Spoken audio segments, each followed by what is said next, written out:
Hi guys, so today has a very special video for you guys. So over the last weekend, we went over a whole masterclass of how to play the deck, from the first time read the cards, all the way to the game plan for the deck, all the way to performing combos, to playing Nibiru, everything. And we covered that over a live stream. Now grab a live stream, I went ahead and segmented your timeline below. As you can see, it's quite a long video. So you can go ahead and watch what you need to watch. And this is going to help you learn the deck, especially if you're just jumping into the deck, you're playing Master Duel. We go over a lot of stuff in here that is useful for you. So if you are learning the deck, this video is going to be fundamental for you to learn the deck. Now, if you like this video, a lot of effort went into making it, so we really appreciate it if you like the video. And also, if you can go ahead and subscribe. If you want more content about the deck, if you want more content about Yu-Gi-Oh!, you can go ahead and subscribe to the channel. And very importantly, if you have any question about anything that you see in the video, you can go ahead and ask me below. I'm gonna read all the comments on this video. So if you have any comment there, if you wanna tell me any question that you have, any card that you wanna try in the deck, I can go ahead and give you an answer there. So without further ado, let's go ahead and jump into the video. All right, so first let's go ahead and take a look at the deck list that we have for Master Duel. And this is going to be a lot of stuff that is interesting here. So for Master Duel, we're going to be having, obviously, if you're coming from the TCG, the biggest change for Master Duel here is one, obviously, Maxi is in the format for this one. And also we do happen to have a Palooza. So this is basically the list I had in mind. So we are going to be playing, we're going to go in detail about the cards in just a second when we start going through the start going through the tutorial and that stuff. We're gonna be playing 3 elders, 3 Cannahawks. We're gonna play 3 Rampengus, 3 SBT Lara. I'm playing 1 of each of the 5 names. We have actually a 6 one. So we're gonna have 1 Lara, 1 Wen, 1 Apelio, 1 Petelfin, 1 Winda. Yep, we're playing Petelfin. And we're also playing a Sephra-Pilica. Now, Sephra-Pilica here has a very interesting. Sephra-Pilica here is very interesting because Sephra-Pilica is very important. I think in Master Duel it's very important to play this card. The reason behind that is that as you start playing the deck in Master Duel, you will start noticing that you do not have enough time to make a lot of decisions with the deck, to plan your combo and that. And a really easy mistake to make with the deck is that you summon at the very start of the combos, especially with lines that start with E-Tele, lines that start with Lara in hand.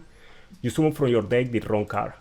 So Sephra-Pilica, as you guys are planning to start playing the deck, to learning the deck, Sephra-Pilica is going to help you a lot to learn the deck in a easier way, It's not a card that you technically have to include, but we do have lists, and also if we go to an extent, we also have lists in the actual TCG that has been playing Sephra-Pilica. Like this is the top 8 from YCS Lilith, and you see Sephra-Pilica right there. So there is merit on playing her in different formats. So I think Sephra-Pilica is definitely a card that we should consider for Master Duel in particular. I really like that she can make it so it's easier for you to play the deck, and there's a lot of situations where you have to summon from the deck a Tamer, and you have her there for that first Tamer summon.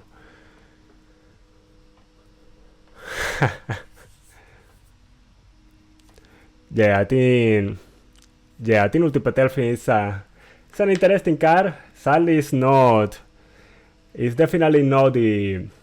It's not definitely not exactly the card that we consider for a modern format, I think.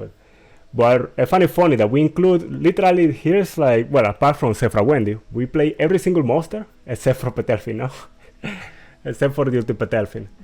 Alright. Now going into the other cards, we have the engine, so we have the flag, we have the Protoss, and we are playing Corridor. Now why put Corridor here? Corridor here is because Corridor and Colossus are here because it's gonna be a very this format is gonna be It's gonna be interesting format because it's very diverse playing in Master Duel, you know. So most of the time you will want to have something that has more coverage than just carrying Protoss Fire or Protoss Dark. So Corridor is gonna give you that coverage by being able to go into Colossus. Corridor, similar to Petelfin, similar to Sephra-Pilica, are gonna make the deck easier for you to play. Because Corridor is gonna provide you an extender whenever you need it, and it's able to correct a lot. You're able to correct a lot of mistakes within combos if you are able to go ahead and you notice what you're doing and you're able to catch it on time. Corridor is gonna be able to bail you out of a lot of stuff if you know how to do that, no? And we're gonna go over that in a little bit. So apart from that, we have the spells, and here we have String Inheritance. We want the consistency. We have Prosperity. We're gonna go over Prosperity and the targets and all that stuff later. We have two E-Teles, which we don't have a tier of. We're playing 2 Calvais and we're playing 1 Crossout here. This is because this is a format with Maxi, no? And we need that Maxi protection there. So apart from that, we have the Crossout here. We need the targets for the Crossout, no? So we have the Nibiru, we have the Impermanence, we have the Ash, we have the Maxi. And Ash also providing coverage for Maxi, no? Apart from that, we have the one of Stitz, and I think the only card that I skipped earlier is obviously we have 2 Shifter, no? Which is really, really good against most matchup. It doesn't affect Empires as much as we would like, but still pretty good card, still a card that we want to go ahead and play.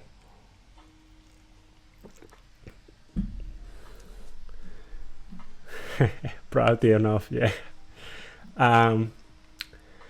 So for the extra deck, we have 1 Apelio, we have 2 Ulti Cannahawks, we have 2 Ulti Noshi. This is a standard pretty much. The 1 Guy Apelio, the Colosso, we already talked about it. We have the Banshee that we need for our Nemesis package. We have 1 Kimur Falco and 1 Rey Rotary. We're only playing 1 of each. A lot of people, there is a big argument that can be made to play 2 of one of these. I personally find it that you're fine with 1, but you have to make sure you are banishing the correct cards once you're playing the deck, you know. That's gonna be a little tricky, and we're gonna go over some combos later. And we're gonna get to all that in just a little bit. So apart from that, I am playing Crossship here. You will see Crossship is here instead of a card that will help us play through a Nibiru, because I haven't seen one thing. I was looking at this yesterday. I haven't seen that many people play Nibiru. So since Nibiru is not being played that much, you know, and I was looking mainly at topping lists, so we might, you know, whenever we go to rank after we go through, you know, explaining everything about the deck, since Nibiru is not that often in the format, you know, we are able to take some liberties, and we are not playing Link Spider here.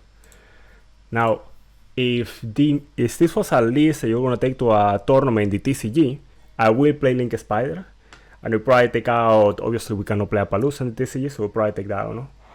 So that will be the change I will make. Now, the Crossship also provides some more complexity in the deck. It provides some variability to the actual, provides some variability to the combos, and it will give us more. The combos are gonna be more complex. It's gonna be a lot of really cool stuff that we can do with play sequencing when we have Crossship in the deck.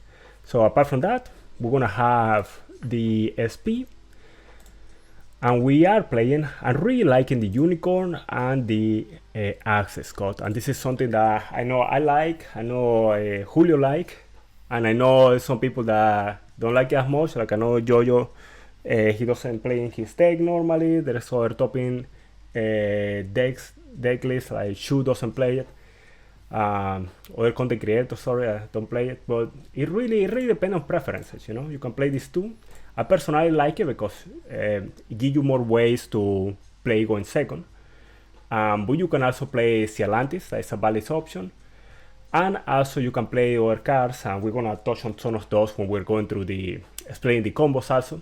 Because there is also the Pin Knight, there is also the Silhouette Hat, Rabbit is short in the TCG. All those cards are gonna be cards that we could consider for the for the list. So yeah, so that's basically what we got for the main deck and the extra deck here. Obviously, we have the apple that we already mentioned, and we have the copy of Ray we already mentioned. The Sparrow Unicorn, apart from removal, is a good bridge. Yeah, that is true. Yeah, it's really nice. And what I like about Unicorn also is that, as you look in here, it's the only way that you have to actually remove cards from the field that is very accessible, you know, by not destroying, you know. So we have the Petelfin. Petelfin is a card that can be unreliable at times just because you need a card in hand. But with Unicorn, you have that discard one, you know, bounce, and then Access can come and finish the match, no? And in Master Duel, let's go over the deck list one more time, but this time we're gonna go over the deck list, looking into how these cards actually work in the deck. So one thing I don't like of Master Duel is because there is no way to manipulate the order of the cards. So you will see me talking about cards in out of order. Just I think it makes more sense to talk about it in a different order than the one that I presented on here. Now, the Ritual Beast deck is pretty much established that we play four Ritual Beast cards at the max number, and the rest we play one-offs. So first card we're gonna cover here is Elder, and Elder is gonna give us another normal summon, and this normal summon is an effect that does not activate. So your opponent can make very big misplays with this card. They can try to impermanence, they can try to bailer it. Knows that it's gonna stop the effect. Because Elder is what is called an unclassified effect. So it means that it doesn't even affect the player, it doesn't even affect the actual, you know, the monsters. It doesn't affect anything like that. It's just an effect that it touched the field, and it's just something that happened, basically. Similar to, I forgot the name, there's an Evil Swarm, I think it's Castor. They used to work like that back in the day. It's very similar in the effect. So we have Elder, and Elder is going to give us a normal summon. The whole base of the Ritual Beast deck is that we need to have two monsters from the field to get anything rolling. And there's going to be different ways we're going to get there, but Elder is going to be one of the two cards that we have for two card starters. Now, the other cards that we have in here, I think the card that kind of makes this sense the most to talk about next is our Cannahawk. And Cannahawk is going to be a one card starter. It's going to be Cannahawk and Elder is one of the classic lines that the deck have. Is basically when you start playing the deck, this is the bread and butter of the deck. Just having Cannahawk and Elder in hand is the combo that you should learn the best. But it's not the safest combo in the deck. There's a different combo that is the safest. Nevertheless, if you are playing on, you know, under pressure, maybe with a timer in Master Duel, Cannahawk and Elder Cannahawk is a combo that is easy to perform at fast. So that's something you might want to consider if you're ranking up. You're going to rank for Master Duel, no? Alright, so we got the Cannahawk here, and Cannahawk is going to be able to banish a monster from the deck. Basically, the second part of the effect is this is a gold sarcophagus basically, but the second part of the effect it doesn't really comes off at all. So during the second standby phase, you have to hand. That's maybe in a very weird grind game where there is a flow game in the field. It might come up, but normally matches are over before that, or you make use of that banished monster before this comes into play. So. And this is a good moment to mention that all Ritual Beast cards, all Ritual Beast main deck monsters, has this condition. They can only be a special summon one. So the basics for playing Ritual Beast is to have basics for playing the deck is to have the cards that you are having in the field, the cards are banished, and the cards are in the graveyard in the right locations. So you're gonna be managing and doing a lot of like juggling to put the monsters in the right positions, so we can keep performing our combos, no? So it's gonna be a lot of the stuff we're gonna be focusing on today. So we have that one, and his partner in crime, the other one card starter of the deck, is the Rampengu. And Rampengu is gonna banish one from the extra and it's gonna send one to the graveyard. Now, different from Cannahawk, because Rampengu sends to the grave, Rampengu is susceptible to cards like Ash Blossom.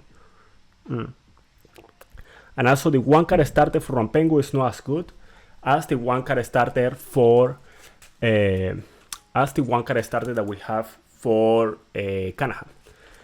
Now, Rampengu's one card starter combo, and we're gonna cover that in a little bit, gets better if you are playing in your deck Colossus and Corridor, and we're gonna go over that combo later on.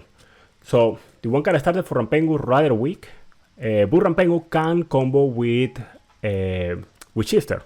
So we have Rampengu and Shifter in hand. Shifter is gonna banish what we search and basically become something similar to the Cannahawk combo at that point. It's because Cannahawk is gonna banish from the deck. Rampengu at that moment is still sent to the graveyard. It's gonna be banishing the monster. So it's gonna be that. And apart from that, we're gonna have we are gonna have our last trio in the monsters for the Ritual Beast archetype is gonna be our Spiritual Beast Tamer Lara. Now, this was the new support that was just released in Master Duel, and also she is one of the she's one of the new supports that was released in Master Duel, and she's one of the new supports that was released in the Terminal Revenge set about 3 or 4 months ago in the TCG. Now, Lara is basically everything that the deck needs. It's the glue of the deck. She has 3 effects. 2 of them are extenders, so she has the condition similar to all the others that can only be special summoned once. Now, something important with Lara here, you will notice her name is called Spiritual Beast Tamer Lara, and something that's going to be important about her is that she is a Ritual Beast Tamer, because she has a spiritual, and she's a spiritual beast. And that's going to be important, because that means that she can count as either a spiritual beast or a Ritual Beast Tamer, and we're going to discuss what's that's important in a bit. So, she has 2 effects that work as an extender. She gives you an extra normal summon. When she's banished, she E-Tele for any Ritual Beast monster in the deck. And apart from that, she is able to protect monsters when she's in the graveyard. She's able to protect stuff from destruction. So really, really good card that we have in the deck. And the rest of cards in here is going to be one-offs. First we have Lara. And this is the OG Lara. So you will notice this one is Cal Lara, but this is a Ritual Beast Tamer. The other one is a Spiritual Beast Tamer. So Lara is going to be able to be a normal summon. It's going to give us the ability to reborn something from the grave, basically. And when it's going to do exactly the same thing, but she's going to be able to reborn from the banish pile. So very, very similar cards, just one from the deck, one from the banish pile, and the tier one is also similar, and it's a card that not everybody plays, and it's the Sephra-Pilica. And the Sephra-Pilica, what she does is that she's able to reborn a Ritual Beast monster when she's normal summoned, similar to Lara, exactly as Lara, but the big difference is that she destroys the monster in the end phase.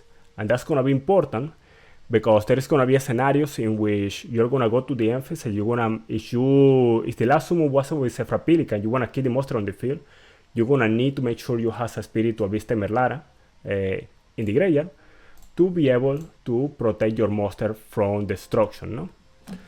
By Sephra-Pilica effect. So that's something important to keep in mind. Now, the next card in here, so those are basically the extra tamers we have. Then we have 2 cards that are Spiritual Beasts here. And the first one is a Spiritual Beast Tamer. So she's like a Ritual Beast Tamer, and she's also a Spiritual Beast, just like Lara. And it will be Winda. Winda has a floating effect in which she can special summon 1 Ritual Beast monster from the deck or extra deck, ignoring summoning conditions, which is very important. Most of the time, she's going to help us a lot to break boards. And you see she has 16 attack, which is the same attack that Natumatira Palooza have, and the same attack that you have for SP. So both those cards, you can crash with Winda, and then you can special something from the extra deck to keep clearing the board. No? So really cool effects. And something very useful with her is that she is a Ritual Beast Tamer that is level 4. And she's going to be the key that will unlock the whole Nemesis package for us. So when I'm playing, she's gonna be the one that gives us access to the whole Nemesis lines. So that's really, really cool about her. Now, the last monster we have in the Ritual Beast ones, and it's gonna be our Spiritual Beast Apelio. And Apelio has a boosting effect that he boosts by 500, and this boosting effect is important when it comes to two things. One is OTKing, and two, when you try to resolve a Spiritual Beast Tamer Lara effect. Because Lara effect is when she's banished, and Apelio make the monsters gain 500 attack and defense on the damage step. So you are able to trigger trigger Lara and summon something from the deck, like a Winda, during the damage step. So that's gonna be pretty cool that we are able to do that. So Apelio is gonna help with that. And a couple of things important. Now we have, I guess the last one here that some people don't play is the Petelfin. And the Petelfin is here, it's sort of like a utility monster, and this is a card that if you have tested the deck in the past, if you have tried to play the deck in the past with just by yourself, you might think that you don't need, but once you go in the wild, I should say, once you start playing the deck against opponents, you will notice that the Petelfin comes up a lot when you're performing combos. Sometimes you need that extra Spiritual Beast, and Petelfin is gonna help you with that.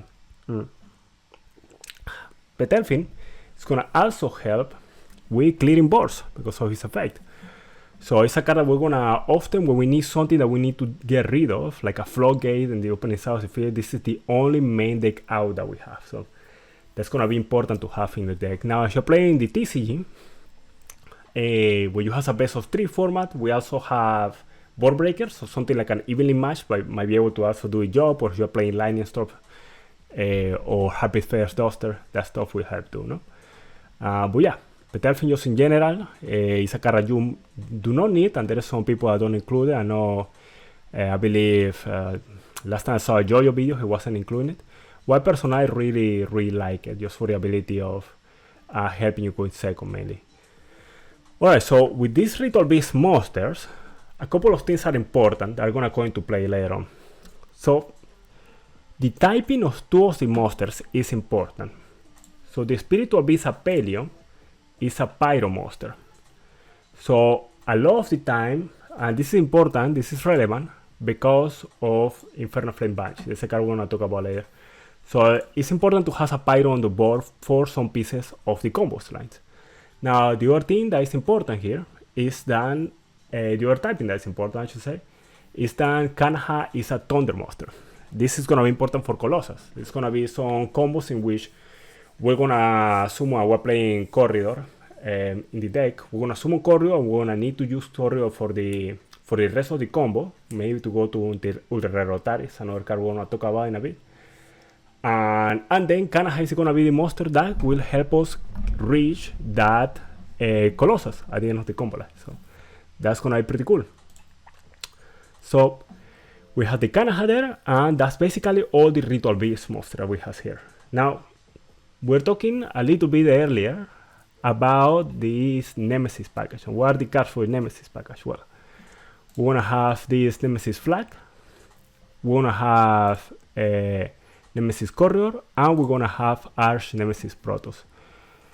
And another card I guess is good to include in here is the Infernal Flame Banshee. Now, the Nemesis package, the way that it's gonna work is that we're gonna have a sequence of play that are gonna get us to Protoss or are gonna get us to Colossus, no? Now it makes sense, and we're gonna go a little bit of order here. It makes sense to start with Banshee. Now Banshees are rank 4 that require 2 monsters, no? And all our Spiritual Beast monsters, the Cannahawk, the Rampengus of the deck, the Apelios, Petelfin, all these Spiritual Beasts, including the Spiritual Beast Tamer, Winda, are level 4. So we're gonna use 2 of these to go ahead and make our combos and go into Banshee later on in combo line. The Banshee, that's gonna get you into the flag that's gonna get you into one of 2 cards. It serves a Nemesis, and we have 2 Nemesis. We have our Corridor, that is going to give us lines that allow us to go to Colossus. And then we have the Protoss. That is gonna be a card that is interesting for the deck because we're gonna be doing a lot of juggling to be able to reach to a position where we can summon Protoss and activate Protoss effect for the attribute that we want. And Protoss is a really good Embor piece. Cannot be destroyed by card effects, and only that we're able to lock a typing. And it's an effect that activates, and as long as it resolves, it doesn't need to stay in the field. So it's very, very powerful card. So that's basically what we have with the Nemesis card, and the other cards are just a lot of this stuff in here. Apart from this, in monsters, is staple stuff. No, we have Ash, we have Maxi, we have a Shifter because we can play Shifter. You should notice all the decks want to do is to banish stuff. So and we're gonna touch more on Shifter and Shifter combos and all that stuff later. So apart from that, you know, the Nibiru, we have the impermanence here for the crossout, no? So that's basically all the monsters we have. Now we have the spell and traps. I'm gonna mainly focus on giving us more consistency, no? We have the Power of Prosperity, and this in the TCG is more important than in here because in the TCG you wanna search for board breakers with this. It's the main purpose of Power of Prosperity have. But here in Master Duel, you are gonna play a best of one format. Board breakers is not the best approach for that, so you're gonna basically use it for general consistency, finding the other piece that you need for your combos, so on. No? Inheritance here is a very, very interesting card with 3 different effects, all of them going to play from time to time. The first effect, to reduce the attack, just really, really good to have, especially when you're able to defuse into 2 monsters of different typing to reduce an attack below a certain margin. So they cannot kill your monsters. That's gonna be really good. The other one, the most important one, is that you reveal a Ritual Beast card in your hand and you search a monster for a different typing. So what this means is that you're gonna reveal something like an Elder, and you're gonna search for that Cannahawk, search for a Rampengu to complete your 2-card combo, no? And then you discard a card, which also can help you, and we're gonna go into that later on too. Now the last effect is very relevant for Master Duel in particular, and also now with the new Fuwalos, the new Mulcharming Fuwalos, the new Maxi that we have in the TCG. It's also important for us in the TCG because Tempa is going to be more popular. And the last effect is able to, when you special summon 2 monsters, you change the battle position of a monster in the field. What this means is that you often are able to do this in the battle phase for a template player, change the monster to defend position, and you might be able to lead the turn if you go ahead and do that. So all effects, very, very important for this card. A good amount of consistency I provide for us. So, that's why I play 3 Inheritance. We only have 2 E-Teles, and E-Tele here is gonna be the key extender that we have in the deck. So as you notice, everything in the deck pretty much wants to be normal summon right away, and use the one very final resource that we have, that is the normal summon for the turn, no? The only true extenders the deck have is Lara effect, like we were mentioning earlier. She has the effect to special summon from the deck, and she also has the effect to special summon to normal summon from the hand. We have Inheritance here to, we have the E-Tele to be the only special summon from deck that we can do without having to have something else in our hand, no? So one true extender. Apart from that, so for my Maxi, we need the Calvice, we need Crossout, and we have Ritual Beast Steeds here as the last card in the deck. Now, Steeds is very, very interesting card because Steeds does not target and it counts on resolution. What that means is that you can activate the effect of a monster, or you can special summon a couple of monsters like E-Tele or something like that. And Steeds will, you can activate Steeds, and then you can do something like E-Tele and it will count on resolution. So you will see that there is a Ritual Beast monster on the field on resolution. The only thing that is important is that you need to control a Ritual Beast monster in order to activate them. Really, really good disruption that we have as a one-off here. Now for the extra deck, we have 2 copies of Canna, and this is going to be the heart and soul of the deck. So for Canna, we're going to have to use, and this is something true for the what was the 3 original fusions that the deck got, that were Ulti Cannahawk, Ulti Apelio, and Ulti Petelfin that we're not using in the deck. You need a Spiritual Beast monster and a Ritual Beast Tamer. So it's gonna be made with 2 monsters. We have a once per turn effect to search a card from our deck by returning 2 banished cards. As long as 1 card that is banished return, we still get to resort the effect. So if we target 2 cards, and you will see the last effect there, the quick effect, we can return this card you control to the extra, target 2 cards, a Tamer and a Spiritual Beast, basically defuse the monster, defuse the Uticana, special those 2. One thing that is important there, and we're going to demonstrate that in a little bit, is that defusing like that will actually give you the monsters, and as long as 1 card goes into the graveyard, you will still get your search. Now, very, very vital here, this is a once per turn effect, not a half once per turn. So a lot of the deck form of play is by what we call Canna loops. That we're gonna loop this card back again and again to get more and more advantage until we reach the point where we want to hash our endboard, no? Second card at the end that it makes sense to present in this order will be the Ultinoshi. Ultinoshi, the importance of Ultinoshi is 2. 1, it has target and protection for a monster. 2, it's gonna be able to have a quick effect diffusion for any Ritual Beast monster. So you recall earlier when we were looking at Cannahawk had this clause, so I need to be 1 Tamer and 1 Spiritual Beast. Well, Noshi does not have that clause. You can be any Ritual Beast monster. So it's gonna help you a lot turn 3 in particular. Now, one thing is important is that this monster cannot attack directly, and this is important to remember because this is a easy misplay to make when you're trying to go for game. So Noshi is gonna be very important for that, but the most important thing for Noshi Dragon is that you can also special summon it using monsters from the graveyard, banishing those monsters, which not only give you an extender on the field, but also, you remember we were talking about banishing stuff earlier with Apelio, also trigger the Lara. So that's gonna be the importance of having the Noshi Dragon. Now, apart from Noshi, as part of the fusions, we're gonna play 1 Ulti Apelio. This monster rarely ever is summoned. You're learning the deck, don't even focus on summoning this. It's just a monster that you banish. We were talking earlier about how Petelfin needed to banish a monster of a typing that you're sending to the grave. From the extra deck, well, it's the Pyro that you banish to be able to send to the graveyard the other Pyro, that is the Apelio. That's basically the purpose of Ulti Apelio. So, and the last card here, that is a card that is very important now in both formats, in the TCG and in Master Duel, is the Ulti Gaia Apelio. Now, Ulti Gaia Apelio is very important because it's an Omni Negate that is no once per turn, it's no once per chain, and as long as you have cards in the hand, you can keep negating, no? Now, in Master Duel, this is important because Max is in the format, so a lot of your boards, if you get interrupted, you can just go up Gaia Apelio, maybe with 1 monster in hand, maybe with no negates in hand, and you can activate Maxi. And as long as you keep drawing cards, you keep drawing into Ritual Beast monster, you're gonna have Omni negates for interrupting your opponent with, no? So that's important with Gaia Apelio, and also important, especially in the TCG. The Gaia Apelio is our way to actually play through interruptions, play through in particular Nibiru.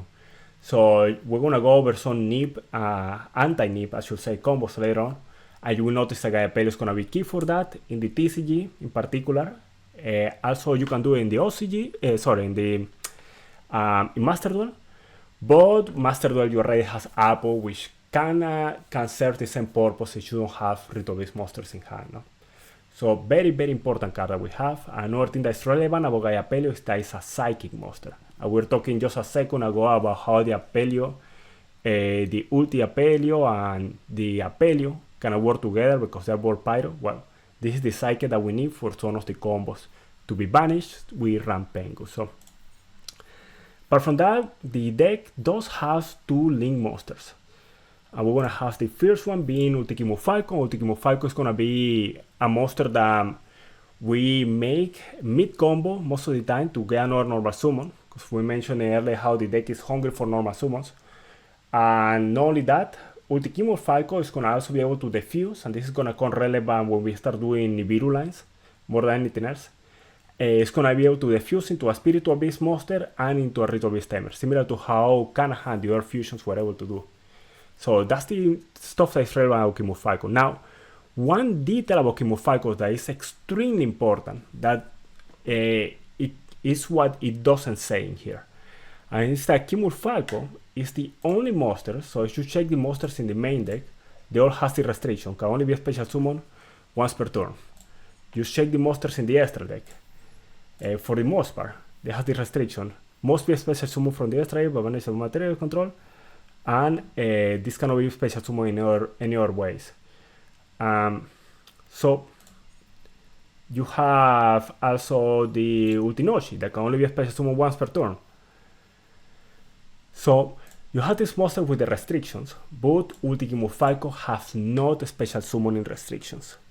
So a lot of the combos, a lot of the link climbing that we can do with the deck is gonna be grabbing Ultikimur Falco and using the Ultikimur Falco as basically our infinite link resources. So we wanna have Ultikimur Falco being the monster that we use to go ahead and link climb into strongest monsters by reviving the Ultikimur Falco from the graveyard or bringing it back from the banish pile using the Wen, the Lara, Sephra-Pilica, the cards that we mentioned earlier. No? So this card is going to be very important in that aspect because it does not have a restriction. Now, the other spots that we have here, and these are the flex spots for the deck, we have a speed, pretty much a staple. We have Nightmare Unicorn. Nightmare Unicorn here is just to try to supplement some of the deck weaknesses. This deck is not very good at breaking boards. So that part you struggle with, breaking boards, Nightmare Unicorn is going to help you with that. It's going to be able to clear some of the board for you. So apart from that, since we are in Master Duel, we're going to be able to play Apple. And Apple is going to be a really good option for Embers. And you will notice, especially if you have been playing the TCG after the banish or the Banapalooza, sometimes you end up with boards that are kind of accurate, that you don't have, and we're going to touch on these cards later when we perform the combos. If you don't have a pin knight, if you don't have the Silhouette Rabbit, you don't have that link to that can provide you with that extra negate or extra interaction and extra piece to your Ember, you're not gonna be able to use the boards you have left at the end of your combo effectively. No? So that's one thing that Apple allow you to do. The other one here is Access Code, and Access Code is gonna help us basically just OTK our opponent, pretty much. Just here for that, and also for creating threats. Since we mentioned earlier when we were talking about Unicorn, that the deck could struggle with that. Last card in the extra deck is a card that is going to be part of our Ember. It's going to be our Ulti Rei Rotari. Now, Ulti Rei Rotari has a couple of really relevant effects. The first one is that neither player can tribute to activate card sound effects. And this is anything that has a cost to tribute. So you can steal Nibiru, you can steal tribute summon, but you cannot do things like sequence, for example. You cannot use Samsara if you're playing Juvel. So stuff like that, this is gonna stop with that sort of like a floodgate effect. Apart from that, we're gonna summon it, and this effect is gonna be used in every single combo, pretty much every single combo towards the end of the combo. Each time we can go ahead and target one banished Ritual Beast card, add it to his hand, and then we get a normal summon. Now, something interesting here is that he has the word then here immediately after. So that means that we do not need to normal summon the same monster that we add to his hand, or the same card that we add to his hand. So it's some very creative stuff you can do with Rei. And the other effect is an interruption. That you quick effect, you banish a Ritual Beast card you control, and a card your opponent has. This is only your opponent's turn draw. So something to consider only when you are trying to disrupt your opponent, not so much for clearing board. So, and that's basically the deck list we have. Now, this deck in particular has certain card choices that we make to gear it better to Master Duel, no? Now, if the format change in Master Duel, if there is more Nibirus around, there is a card that you're gonna need to combat the Nibiru. And that is, let me make sure I clear this filter. that will be the Link Spider. And Link Spider basically is gonna help us. It's gonna help us when we get Nibiru early in the combo lines. You will see when we go over the Nibiru combo, we're gonna mention, okay, this is a Nibiru spot, this is a Nibiru spot, all that stuff. Link Spider is gonna help us play around that, no? Apart from Link Spider, other cards that can be considered for the deck is the Pig Knight. And the Pig Knight here just represents a noise disruption at the end of the combo, and also if you're playing the access code package like we are, it will help you climb into access code turn 3, because when she's destroyed, she comes back in the next turn. No? So, other cards that you can consider for that. And apart from that, it's obviously the Pig Knight, and since we're going to be calling fire here, Mascarena. Oh my god, I cannot spell. How do you spell IP? I had the card in my hand, I cannot spell it. Let's see. Oh, that's why. Oh, I can't believe it, I don't have it crafted. Well, if you have if you have it crafted, you can also consider IP. IP is gonna be a good alternative for Embers, especially with this format that you have Zapalooza. You can do IP into SP, and this is the same concept as the Pig Knight. You can have same concept as Pig Knight. You're gonna have her as an option in your Ember to go to use the bodies that you have in the field. No? So that's basically the purpose of those cards. Apart from that, the last alternative is some stuff that we're talking about earlier, and that's the Baguska. Now, Baguska is interesting because Baguska is something we can consider for this deck for Master Duel, because Baguska is a card you can make with very little summons, and we have maxed in the format now. Now, in the TCG, we're getting Fuwalos now. It was just this weekend that the card became legal, so we might want to start considering playing Baguska in the deck. So, wanna keep that in mind. Baguska might be an alternative we want to have. So, that's basically the card by card of every single part of the deck. Now, I want to go over just very basics of how the gameplay idea is for the deck. So, basically what we're gonna end up doing is that, and I'm gonna make a mark here so we know we already covered this part. We already covered this part too. So a basic gameplay idea that we have for the deck, we can go here to this. If Baguska is a consideration, then can you sales include? You could think about it. The thing with sales is that you will often notice that if you get to Baguska, it's hard to get to Baguska while still having other cards to play with, you know? So what that means with that is that you're gonna have the ability to reach Baguska in many combos towards the end of the combo, or you're gonna do it with sacrificing the rest of the stuff on your combo. Like, for example, you're gonna go a Cannahawk banish Lara special summon Rampengu, and you basically have the overlay there for Baguska, but what else you're doing, you know? So that's gonna be the issue you're having going first for Baguska. Now, going second, if you reach that board, that will be basically you only will have the seals, you know, and you're gonna run into that issue. So, so that's the tricky part. That's why some people also have tried to play Exciton Knight, and it's not that there are no valid options. It's just things that you have to test yourself depending on the format, you know. Like right now, in the format that we're gonna go into in the TCG, we might need to start trying stuff like that, depending on how oppressive is the new Molcharmy, and when crossover breakers come, how much power creep we have from that. No? Hey, how you doing, Black Torch, man? ¿Cómo estás? Bueno, siempre al tanto de tus videos. gracias, Black Torch, man. I really appreciate your comment. I'm glad you're enjoying the videos. I'm glad you're finding it useful, you know.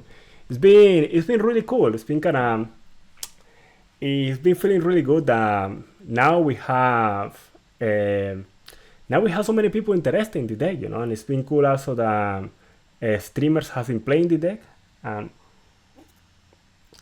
that has been really cool to see.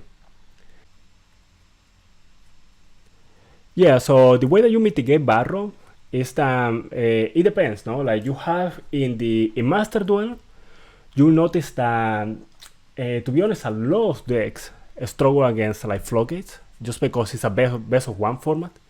So you are not gonna have that many options, no? Because that's one thing I was thinking when I first made the deck for Master Duel.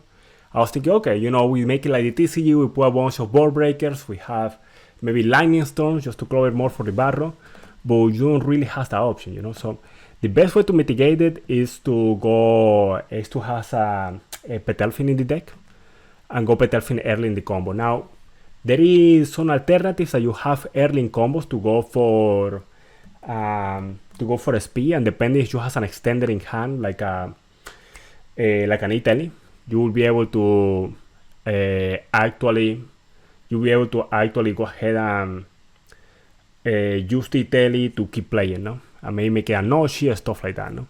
But that's the best way to go about it. I would say that because at the moment that you reach Unicorn, you reach access code, you are so far off that if there has any relevant background, they will already has activated, you know. But it does allow you to clear stuff like Nightmare Pain, for example, or anything else that could be pesky that the opponent have. Alright, so one thing I want to cover before we move on to actually the combos is the gameplay for the deck, and this will be really quick. So basically what we're going to end up doing with the deck is that we're going to have a 1 or 2 card starter for the deck. So we're going to have something like an Elder. We're going to have Cannahawk. We're going to activate Cannahawk effect. Going to banish something from the deck. Going to fuse. Going to summon Cannahawk effect, and this is something you're going to be doing a lot. You're going to use effect of Cannahawk. You're going to target some monsters, and you're going to chain the effect to the fuse for Cannahawk. So he activates his effect, that is once per turn, and chain the quick effect to the fuse. Summon monsters back, and as long as one card goes to the graveyard, you still search, no? And the pattern you're going to start establishing is that you're going to be searching and summoning for the most part. There's combos that skip this or change this order, but for the most part, you're going to be searching, summoning. Searching, summoning. So we are going to go ahead and do this. Now we're going to add a monster that takes care of summoning, no? So we have a monster that vanish. So we want the card that summon from the vanish pile, no? So we're going to search when. We're going to activate Canna effect here. Get that Rampengu vanish. And now we could go for another search, but we don't have a way to summon again, no? And we want to summon. So we're going to use these two to go into the chemo. And here, depending on the combo you're trying to do, the order might change, but and just to go a little bit, like one more step before we transfer it to a different topic. What we're going to try to do with the chemo is that we're going to go ahead and summon and banish something from the graveyard. In this case, just to keep things simple, I'm going to banish this to summon the Wen. I want to use one effect to summon or banish Rampengu. And now we have two monsters again, and we can use them again to form Cannahawk and search again, no? And that's basically what you're trying to do. You search, you summon, you search, you summon. And that's more or less the order in which things are going to take place. Now, this is going to make way more sense once we start going through the combos. Once we start going through particularly the Elder Cannahawk combo, that's going to be sort of the root that we're going to use for all the combo lines and everything we're going to be doing with the deck. Now, one thing I do want to mention, I'm going to put the link there for you guys, is that I did create this guide for, this is just very basic stuff, just to go over if you are learning the deck. So it basically has the basic description, has some of the stuff we already talked about the fusing and doing that stuff. Talk about the playstyle that we were talking about. Try to do a normal summon like we're trying to do it earlier with the Kimur Falcon. We touch on this is pretty much the heart and soul of the deck right here, and we're gonna keep going back to this in a little bit when we start touching on the combos. But basically has everything that you need to like get started with the deck here. So this resource, and actually this is a TCG list. I need to make sure I put an OCG, a Master Duel list here too. It's gonna have everything you need here, my information, and apart from that, just resources. We're gonna get back to these resources at the end of the tutorial. So, all right. So before we go, thank you so much for the follow, Johnny. I really appreciate it, my man. Before we start performing combos, cuesta recuperar. Vamos a tocar en eso, Blacktor. Gracias for the follow. We're gonna touch on that in a little bit. So one thing I wanna do, because I told you my throat is kind of bothering me a little bit this morning, that's why I'm drinking tea. So I wanna take a break. Just take a quick 5 minutes break. So what I did here is that we have, you will notice the amount of cards in here. This is half the deck, no? This is the cards we're gonna go through when we are practicing our combos, no? So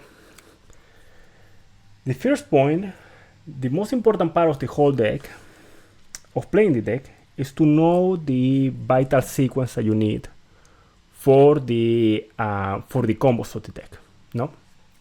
So what that's gonna be the case for is that when you have something like Elder Canna, we're gonna be discussing some sequence of plays or sequence of searching and sending some cards that are gonna be they're gonna be helping us to play the better, no? So for example, the other Cannahawk Combo is a combo that people call it Clásico, and it's gonna help us learn all the other combos of the deck, no? So basically, what we're gonna start with, Elder Effect to normal summon again, no? We're gonna summon a Canna. The Canna is gonna give us Frogarosaurus. Thank you so much, man, for the follow. I really appreciate it. Love your name. So the Canna is gonna banish Lara, no? Now the first card, I would say probably 90-95% of the combos, the first card you wanna get in circulation always is gonna be Lara. And we're basically following the stuff that I shared a couple of seconds ago. So we're basically following this in here, all right? And this is gonna be the heart and soul of the learning the deck, this in here. So we're gonna be doing that step by step pretty much for this combo. So the first card we put in circulation is gonna be the Lara, no? And for learning this combo, I would say that this is the one combo line that you truly, I would say, you have to learn if you wanna play the deck. Just focus on learning this. All right. So Lara is banished. We could activate the effect here, but we're gonna wait because there's gonna be a better scenario to activate it, okay? So we're gonna banish Elder and Canna. We're gonna go for a first contact fuse for Ulti Canna, no? Remember what we said earlier? We activate Ulti Canna effect. We target 2 monsters, and we wanna tag out the effect for the fusing on itself, no? We wanna target 2 other monsters. We wanna target Cannahawk or Elder, no? These 2 are special. Lara goes to the graveyard, and now we get a search. Now the search here, and this is something we're gonna touch when we go through the Elder Rampengu combo, that we're gonna go a little bit faster through that one. The search here depends on what you're working with. Cannahawk is a card that banish cards from the deck. So we need something that special summon banish cards. Now, if we were working with Rampengu, we're gonna do in a bit, we will be using a different monster, no? So working with Cannahawk, so we're gonna add Wena. Now, in the line of the sequence of play that we have for the deck, the next card in line after Cannahawk is gonna, 99% of the time, is gonna be Rampengu. So we want to activate Canna effect to banish Rampengu. Now remember what we mentioned earlier, so we search, now we need something to summon, no? So we're gonna use both our monsters to go for my sleeves get sticky. Let's stick the cards together. Kimufalco, no? Now, using Kimufalco effect here, remember what we mentioned earlier? Sí, va a ser resubido, Blackthorn. Va a ser resubido, seguro.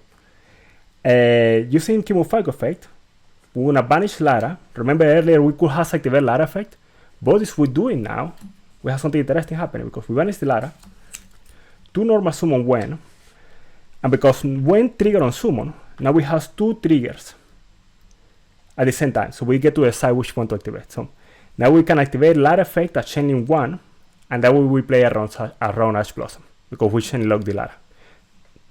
Now, if you already check for Ash, you know, if you feel like you already are good with Ash, they wouldn't wait until here. You can activate Lara at chain 2, when at chain 1, and you place against Gospel. Alright? Because when it's gonna try to special summon Rampengu. And sorry, I'm thinking about Lara, but the same principle applies, more or less. No? So when it's gonna special summon Rampengu, Lara is gonna special from the deck or Winda. Now, at this point, the next card that's coming out of the deck, most of the time, it's gonna be Winda or it's gonna be Apelio.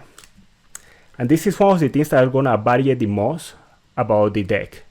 Now, if you are not sure which one to bring out, if you're just learning the combos, most of the time you would like to bring out Winda. It's gonna help. It's gonna help you. It's gonna help you make less mistakes, basically. So we bring out the Winda. And now we have Rampengu effect here, no? So activate Rampengu. Now after the Winda comes out, we have 2 options again. Or it could be Apelio again, or it could be a second Lara. Now, when it's going to be a second Lara? It's going to be a second Lara when we haven't summoned Lara yet. Most of the time, it's going to be a second Lara at this point. So that's what we're going to do now, because this hasn't been a special summon yet. So we're going to end up banishing from the extra. We'll talk about how the Gaiapelio being psychic is important. We banish the Gaiapelio to send to our graveyard a copy of Lara. Now we have the Lara in the grave, and we happen to have 2 4s in the field. So we're gonna use both the 4s that we have. I'm gonna try to, I just noticed my overlay. I think it looks fine over here too. Yeah, that looks fine. So we're gonna use the 2 4s we have to go now for the Nemesis package. And this part of the combo, normally when you reach this point, it's like a checkpoint, because this part is kind of linear. You can relax a little bit before going to the second half of the combo, no? So with the Banshee here, we're gonna banish. We're gonna send to the graveyard, sorry. The materials that are more important to have in your opponent's turn in circulation are Winda and Apelio. The reason behind that is because Winda has the floating effect, so she's important to have banished because of that. And Apelio has the effect that he can banish from the grave, no? So he can trigger a Spiritual Beast Lara. So those 2 are gonna be important because of that. So in this case, we're gonna banish we're gonna send to the graveyard, sorry, the Winda. And we're gonna add to our hand, and this part, like I mentioned, is quite linear at this point. Where is my flag? So let's leave flag in the other part of the deck. So let's find a flag over here. There is the flag.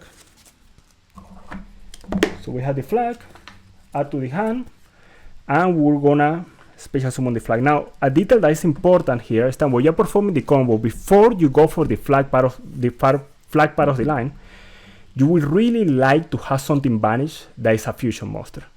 Because with Ritual Beast, a part that is important about playing the deck is that you wanna have your monster in what we call in circulation.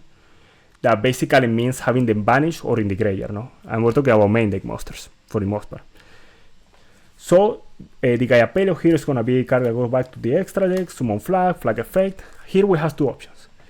We can go for Corridor, that will guide us into a Colossus, or we can go for Arch Nemesis Protoss. Now, Protoss is I like to perform the combo more with Protoss because I find it's more intricate, it's more complex. So if I teach you the most complex part, it will be easier for you to figure out for you guys to figure out the easiest part, or the one that is less complex, no? So we have Protoss, no? Now, something that is important here is that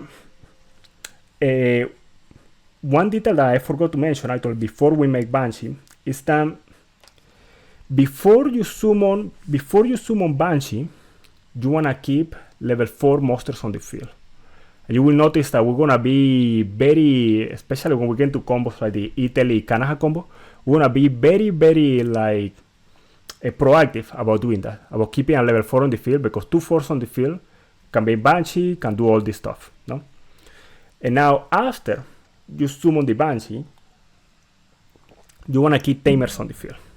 The reason for that is that the Spiritual Beast monsters are gonna be easier to put in circulation. You see everything we're sending to the graveyard and banishing our Spiritual Beast for the most part. So the Tamers are gonna be more scared, no? So here, we could go Protoss if we want, but we're gonna have a better opportunity to go for Protoss later on in the combo. So what we're gonna do here is that, and this is a pattern a lot of combos are gonna follow again. Wanna use the flag, wanna use the Banshee, wanna use Kimufalco to go for the biggest link body we have, that is the Ulti-Ray. Now, Ulti-Ray is interesting because Ulti-Ray, ideally, we wanna add something that is banished to our hand and normal summon that card, no? Now, Ulti-Ray, the targets that we need banished, and this is important when we're talking about maintaining cards and where do you want them, you always, I shouldn't say always, you most of the time want Canna banish. And I'm talking about regular Canna. That's gonna be very important for a lot of combos. This card you want it banished, because Canna is gonna be able to add to the hand normal summon, and it's gonna be able to banish something because it's a soft once per turn. So if you're playing the deck, this is the number 1 card you wanna have banished for more combo lines. Now, interestingly enough, I'm gonna touch on this in another combo lines. The second card that you wanna have banished most of the time is going to be the OG Lara. The reason behind that is that there is gonna be lines where you cannot fuse again, or you cannot, you don't have a Tamer left on the field, or you don't have a Spiritual Beast left on the field, and you're gonna use Lara to special summon from the graveyard your Kimufalco, because we mentioned earlier how Kimufalco could be a special summon at any moment. So this is the second card you wanna have banished most of the time. You know, if you're trying to, we're talking about rule of thumbs here. So those two you wanna have banished. Now, what we wanna have in the grave, you wanna try to, for the most part, have in the graveyard always your Spiritual Beast Tamer Lara, because she's gonna give you protection in the opponent's turn, and at least, or most ideally, I should say, ideally she will be accompanied by a card that is a Tamer and a card that is a Spiritual Beast monster. The reason for that is that that means that in the opponent's turn, we can use Solar Effect to protect, and we still have the materials for Nochi. So that's what we're trying to do. So a lot of plays are gonna go through, and we're gonna do a lot of stuff to put monsters in the right positions to achieve the stuff that we're talking about. Alright? And talking about that, we have a Ray on the field, and last thing here, when do we wanna drop Protoss? We wanna drop Protoss, most of the time we're gonna wait until we have a Pyro on the field. Alright? Having a Pyro on the field is important because when we banish Banshee, Banshee come back if there's a Pyro on the field. Now, there is 2 candidates for that. There is Flag, and the other one is a monster in the deck that we talked about earlier, that it was important, it was Pyro, that is a Pelio, no? So, let's go ahead and continue here, and we're mentioning how it's important to have the Canna in circulation, no? To have the Canna banish. So, Ray Effect, we're gonna hold on that, and this is gonna be a pattern you're gonna see in a lot of combo. We hold on Ray Effect, and we're gonna banish or Canna. And we mentioned earlier, from all these cards, which is the one that is the most useful to have banished? Well, it's Orwen, no? Because he's the one that has the flotation effect, no? She come back in the opponent's turn, so we wanna banish Orwen. And look at that, we have, obviously it's not gonna, depending on how we wanna end the combo, and we're gonna talk about that in a bit, we have a Spiritual Beast, we have a Tamer, and we have Lara, no? And we're gonna do a lot of movement still, but just so you have an idea. That's already a pattern we're trying to establish. No? Now with those two banish, we're able to summon Nochi. No? Now we have Nochi in the field, but the most important part is that we have the Cannahawk banish. Now we use Ray effect. When I Cannahawk to hand, when a normal Cannahawk, and we're mentioning how Cannahawk put another monster in circulation, when I use Cannahawk effect to do just that and put Apelio in circulation. When I banish Apelio with Cannahawk effect, and now the Wen has not been a special summon yet. Remember, we used normal here earlier, and the Canna has been a special summon. Now here in the banish pile, Wind that was a special from the deck, and these two has not been a special summon. So we wanna fuse. Now we have these three that have not been a special summon, these two has been a special summon. And we're gonna get two Ulti Cannahawk. Now we're gonna use Ulti Cannahawk effect, and we're gonna diffuse into these two. Now something interesting here is that we normally would be a good idea to put the Lara back in the graveyard, but the Lara has not been a special summon yet. So we do have an ideal situation here where we can have two Laras vanish after activating Protoss effect. So we're gonna leave the Lara vanish for now, and we say we want the Winda here because Winda is good to have. So the Canna is gonna be our option to go back. And I like to explain things like this because once you have the reasoning behind why you are doing like that, and I feel that that's something that's missed when you learn combos. You learn the sequence, but you don't have the reasoning behind why you do certain things. So once you have to improvise a hand trap, whatever happened, you're not sure what to do. No, this way you know a reasoning why you're doing things, and you are able to continue and adapt depending on how your opponent is reacting to your combo. No? So this case, we talk about how we want to put the Cannahawk back. No, so we want to leave our Lara vanish because she can still be a special summon. We want a special summon or Wen and or Apelio. We want to search from our deck. Now there's a couple of things you can do here because we're going to end up getting, we have the option to get two searchers at the end, and we're going to touch on why in a little bit. But here the options are Lara or Stitz. Now Stitz obviously will be more or less like the last search that we have because obviously it's no extension on Stitz. No, Stitz is just a card you put in the field using the opponent's turn. No? Now Lara, because we are playing Zephyrapilica, will give us a steel extension because you remember how we were talking about the Kimurfalco in the graveyard? The Kimurfalco could be a special summon for grave using the Zephyrapilica to put a link 2 in the field, and that way we can go for Apo if we want, for example. In this case, and what I suggest you do most of the time, you guys are learning the combos, is to search Stitz. Because one thing you want to do with the deck is that you want to make sure you have follow-up. No? So we search Stitz, and our last search after this one is going to be for follow-up. Now we have this field, no? Now since we're not going to be a special summoning from the graveyard or Kimurfalco, we need to see what we have in grave right now in the matters of Ritual Beast monster, no? So we talk about how we want to have Lara in graveyard, no? And this Lara is going to be coming back to the grave in a little bit. We're going to do some really cool looping with that. We want to have a Spiritual Beast and a Tamer, no? In graveyard. So the option is one of these two, pretty much. Because we need the Lara for now because it's a light monster for Protoss. So the Kimurfalco can be a special summon with Noche effect. So here Kimurfalco is going to be the best option of the two because of that. So, but we do have the option to banish both then, and we can do that also in a little bit. So we can use Apelio effect if we want here to banish Kimurfalco. Now, Apelio, like we mentioned, is a Pyro monster. Now we have the Pyro that we need. So now we can go into Protoss. So now we go ahead and use our Banshee. We use the Line monster that we have available. And we can use a Wind monster here. Now we want to keep a Spiritual Beast and a Tamer on the graveyard. Most of the time you want to keep Rampengu, by the way, instead of Cannahawk. The reason behind that is that Rampengu requires you to banish from the extra deck. And at this point, towards the end of the combo, you will notice we have a lot of the monsters in the extra deck are already in use. So this is going to thin down your resources.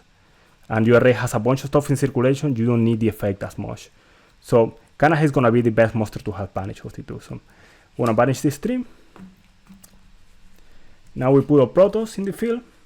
I'm gonna try to make, I just realized everything's kind of tilted. So I put stuff like this. Banshee will trigger with special Banshee. And at this point, if you are playing against Tenpai, you Protoss Call Fire. You kill Tenpais. You can also, in the TCG, you can Protoss Call Dark, and we can touch on that a little bit too. But let's say we're gonna Call Fire for now. Now we use our Wen and Apelio, and remember the Lara that we were thinking about earlier that we haven't summoned. Well, Lara has a very special property that we talked about earlier. Lara is a spiritual beast tamer. With that means is that she's gonna count as a spiritual beast. So this Lara is gonna be the spiritual beast, and this Lara is gonna be a ritual beast tamer for the diffusion effect of Cannahawk. So now we use Cannahawk effect, and we have to send 2 cards to the graveyard, no? Now let's say what we need. So we already has a tamer, we already has a spiritual beast, we don't need anything else in grave pretty much. So we only wanna send 1 card. Now for these cards, we mentioned how Winda and Apelio are important to have here banished. Now something interesting is that when it comes to following up, when it comes to turn 3 and the plays that you're gonna do afterwards, it's more important to have Wen banish than to have Wen and Lara banish, or Sephra in this case since we're playing her, than having a spiritual beast monster. The reason behind that is that this with Ray effect in the next turn will give you another monster, you know, or we give you Kimufalco and you can continue combo. So here we're going to be sending back or Cannahawk for that reason. So we send Cannahawk back, this go back here, this here. Now what we search as follow-up, now this depends. If you don't have any other cards in your hand at the end of the combo, we're going to be searching Cannahawk. The reason we want to search Cannahawk is the same reason we search Cannahawk, what we say Cannahawk was a good card to have in circulation. Is that Cannahawk is going to be able to banish. Turn 3, Cannahawk is going to be able to banish or Lara. And Lara is going to be summoned from the deck. Then we have 2 monsters on the field and we can play from there, no? Now, if you already have a Cannahawk or you already have Rampengu in the hand, and I leave the other half of the deck. I keep needing this half of the deck. If you already have one of those, you're going to end up searching your second Elder. The reason for that is that you can go normal summon, no? That, or in this case, since we're playing Sephra will also be a solid choice, because similar to what we say about when Sephra can special from grave, give us another monsters, and we go from there to 3, no? So in this case, let's say we don't have anything else to follow up in hand, we search Ulticana. We search Canna, sorry. Alright, so now we have this, we're getting towards the end of the combo, and we have some options here. Now, if you're playing in Master Duel, you could go with the Noshi effect. Remember, Noshi revive anything. The Kimufalco is banished. Remember what we were mentioning, Kimufalco was important to have banished because Noshi can summon. You can go into Kimufalco, and now you have this, and this that can go into an Appaloosa. So you have 3 Omni Negates there now. 3 Monster Negates there now. Now, another option that we have is that if we have like Cannahawk, and let's say we have like a bunch of other monsters in hand, that Ritual Beast monsters, no? Something like that. Each one of these monsters that are here in hand pretty much dead, you know, they're not part of the combo or anything. If we have 2 monsters in hand, we can use this and this and this to go into Gaiapelio, and each one of these are now an Omni Negate for us. So that's another option we have. Now there is a lot of options with this. You can start seeing the patterns, you start thinking about it, like you can go for that, or let's say earlier, we're talking about Protoss killing fire, no? Let's say we're in a format where the most popular deck is a dark deck, like a Jubel deck in the TCG, for example, like how it was the case before Rota. Some of these monsters can be used, and we're gonna be creative with the movement stuff here. We can use these 2, can put this here, and now we can summon a Pin Knight. And Pin Knight is gonna point to each one of them when they activate their effects. When you defuse this, Pin Knight is gonna resolve, it's gonna negate a monster effect. So you have that option, no? So you can see it has a bunch of options of how to build your Embor. I totally forgot how this was, but just gonna put it like this. So that's basically a bread and butter combo for the deck, no? Now, another option you have with here, the last one I guess I should mention, is the IP. an IP, you can make it with these two. This go to the graveyard, make IP, and then in your opponent's turn, you can defuse the Ultimate Noshi into Ultimate Falco. You can defuse Ultimate Falco into 2 monsters, and now you have a 3 material Palooza available for you. So, a lot of different stuff we can do if we want. So, this combo, this stuff that we just went through, is the most important part about learning Ritual Beast. If you're able to perform this combo, you are well on your way to learning the deck. So is this literally the heart and soul of the deck is this stuff that we just talked about. Alright? And this goes back to the stuff we were talking about earlier. That is just the sequence of how we do things. No? Like this card comes after this comes after this, and so on. No? So with that in mind, I think the next step will be to see, and the way that you learn the deck, at least the way I like to explain it, when I'm doing coaching, when I'm helping people with the deck, the way I like to explain it is that you learn this combo, and after you just learn how the sequence change when you have different cards.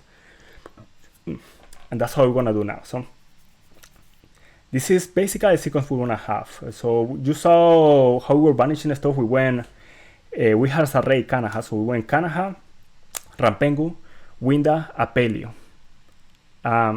In the hand, we went Ritual Beast Tamer, Gwen or Lara. We went, and in the hand it's gonna vary more depending on the combo line. We went Stitch, or it could have been another Lara depending on the combo line. But basically you have these patterns that you follow. Summoning, searching, and so on. No? Alright. So, now let's wrap this up. And I think the other combo that will be useful to explain first, at least since we're starting, is the Elder Rampengu combo. No? So, we start the combo, normal summon Elder, normal summon Rampengu. Rampengu effect is gonna banish Ultigaya Pelio. Similar to how we did before, we send Lara to graveyard. We banish both them. We're going a little faster because we already touched on these ones. Go for Ulticanaha. Ulticanaha effect. We change the effect to diffuse. We're gonna bring back Rampengu, bring back Elder. We're gonna send back the Gaia Pelio.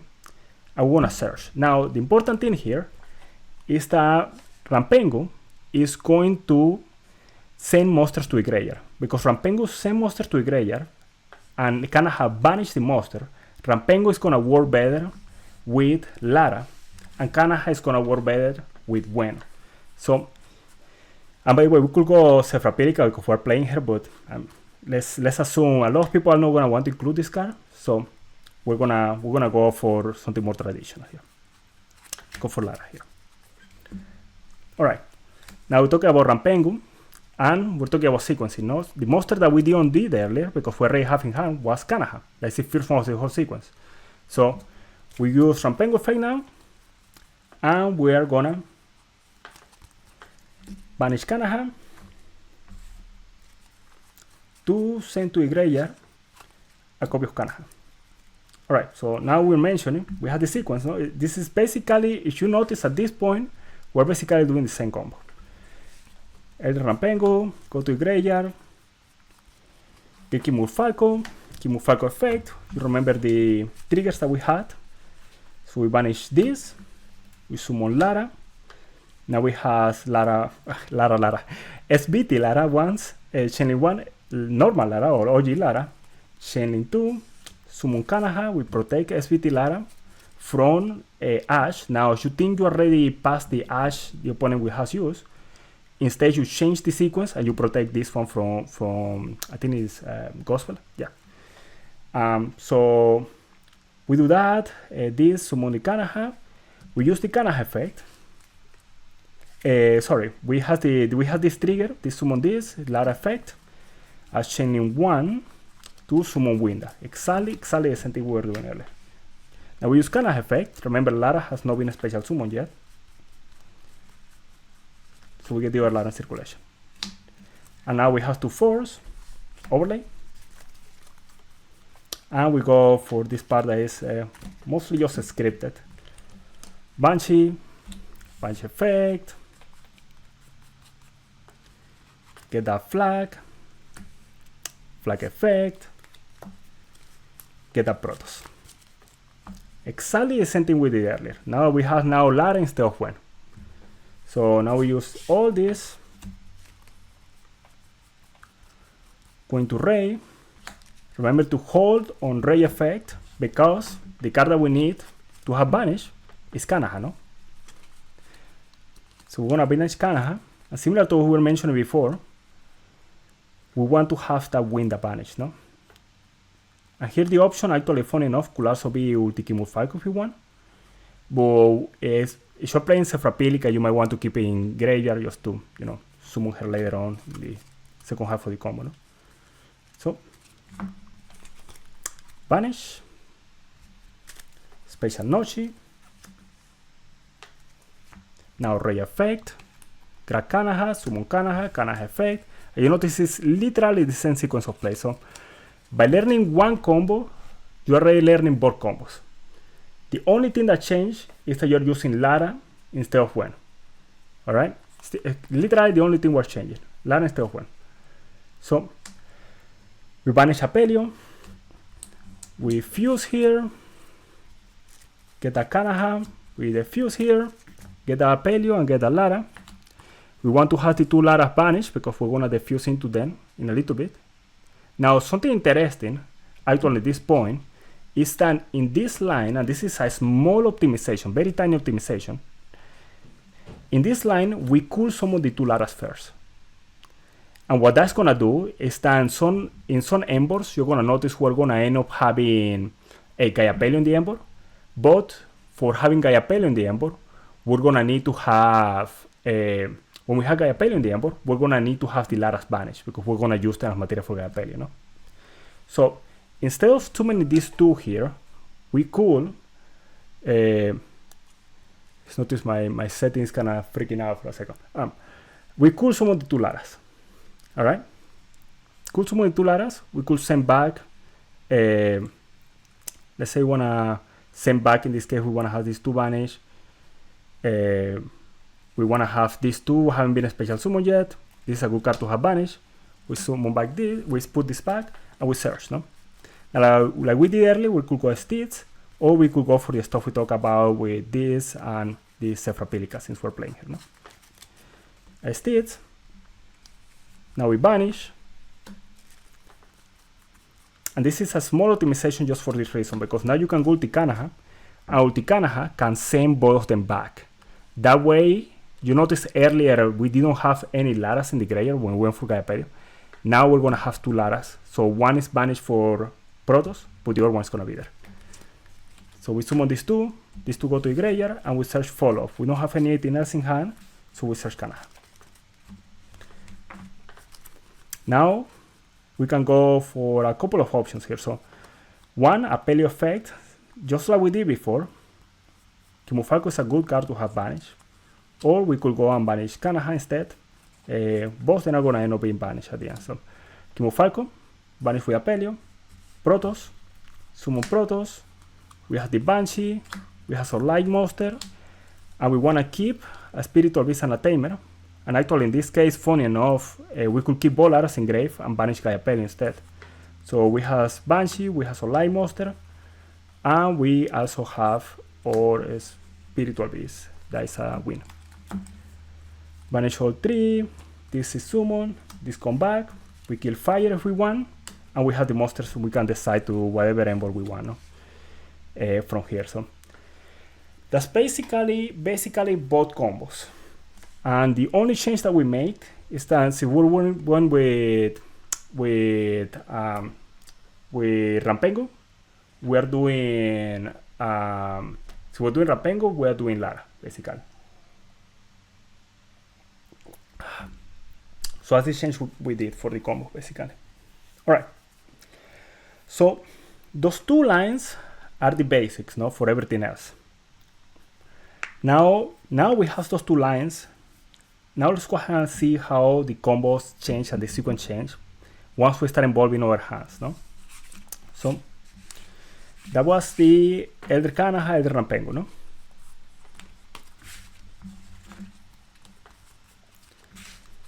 Alright, so now let's go for the Spiritual Beast Tamer Lara combos. So I'm gonna do this one. For I call funny when I found out this combo for the first time. I call it the Dreamland, the Dreamline that ended up being like the Dreamland because I found this combo back in the first version of this combo. I found it in December when I was trying to figure out combos, and I shared it in Facebook group, and eventually it got improved. I think Swisky came up with a better combo line, but I was thinking this was the best combo the deck have. It was like wow, you can go ahead and do all this. It's kind of a shock moment for me when I was playing. And that's because this combo is really, really good because you are able to delay the activation of Elder Effect. I'm gonna see how that works. So we have Cannahawk and we have Lara here, no? So Lara, remember, has the effect in hand that we can discard her to get a normal summon. Now this does not consume our normal summon for return. Very important. So now we can use Cannahawk effect. And this is where the sequence breaking is starting. So we're gonna end up banish. Even when we have Lara in graveyard, we don't have a Lara trigger. And you notice, different from before, now we only have one monster on the field. But we need two monsters to start fusioning and doing the sequencing and all that stuff, no? So we're gonna end up banishing. Just a second.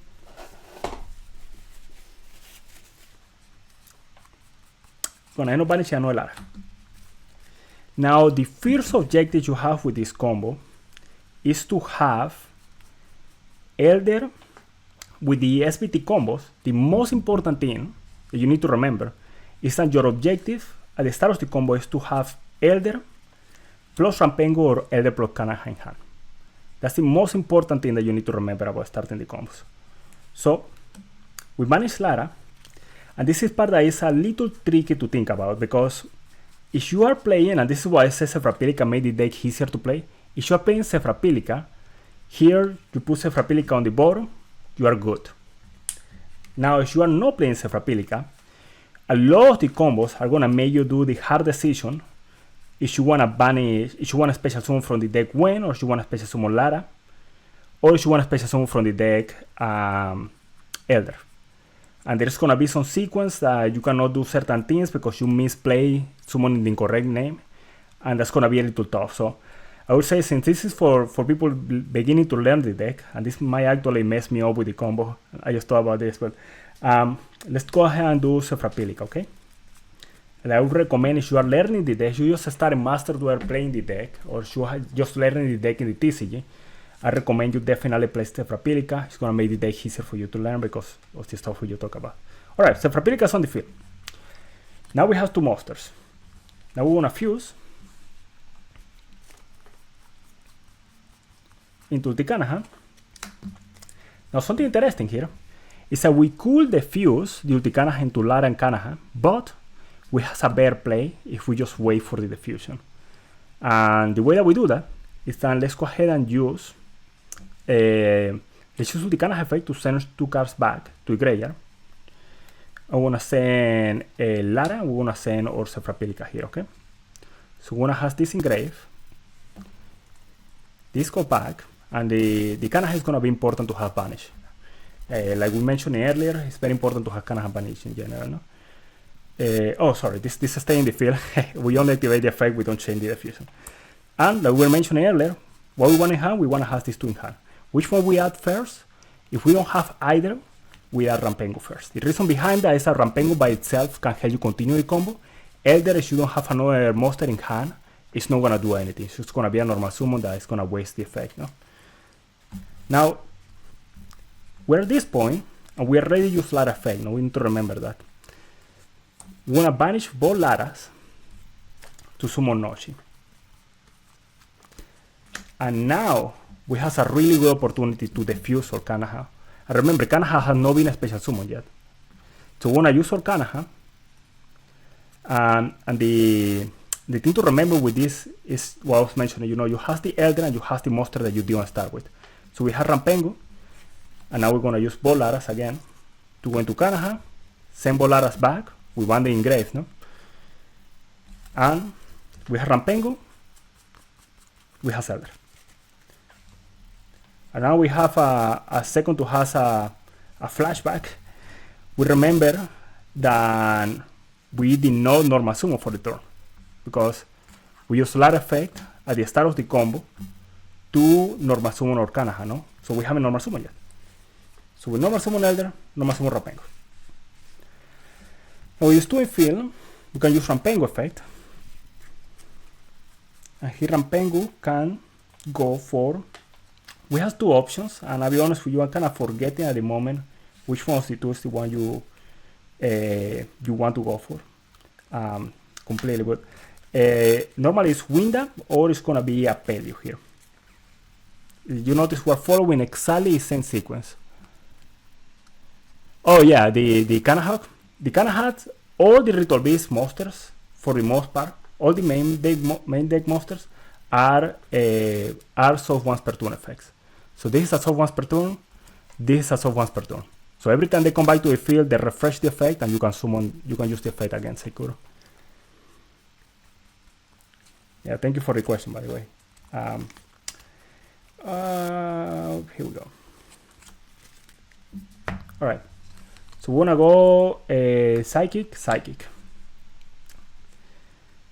And now we have this in the graveyard. Gonna fuse.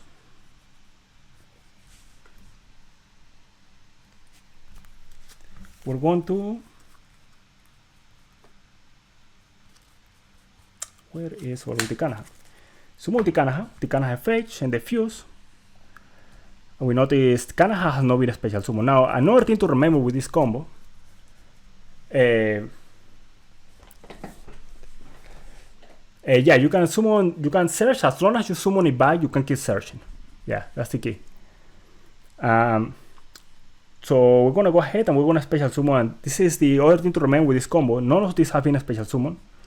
We want a special summon Cannahawk first. That's the other thing that's important with this combo. Cannahawk is gonna be a special summon first. So we're gonna special summon these 2. At this point, something interesting happens. That we can go ahead and send Utigaya Pelio back, or we can send Rampengu back. Now, it's a little tricky in this point in the combo because this is something that is easy to get confused with because Rampengu has not been a special summon yet. So you want to banish. And Campero has no, we haven't gone to the Nemesis part of the combo. So we want something we can banish, no? So, but we're gonna be able to get to a position where this can be banished again if we want, or we're gonna end up having to send something back into the deck, no? So in this case, we're gonna put the Gaiapelio back, we're gonna leave the Rampengu banish, and we're gonna search.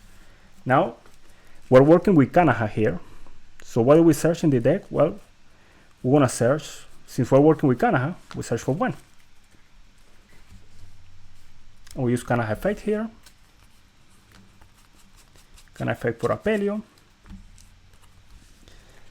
Banish the Apelio. And now we have here 2 monsters that we can use for Okimu Falco, no? Now remember we mentioned earlier that we wanna keep the level 4s on the field, so we can go for the Nemesis package later. We're gonna keep the Cannahawk here, and Cannahawk is gonna help us go for the Nemesis package. I'm gonna use these 2. I'm gonna go to the graveyard. Go to the Kimu Falco. The Kimu Falco effect is gonna banish something. Now something interesting here is that we are gonna, towards the end of the combo, you're gonna notice something weird with Rampengu, because we do not play, if you play 3 ulti Cannahawks, you could solve this because you will have another card banished. But we're gonna end up running out stuff that we have banished that we don't want to return. So here the monster that haven't been a special summon yet is Orwinda, no? So we're gonna be wanting to banish Orwinda.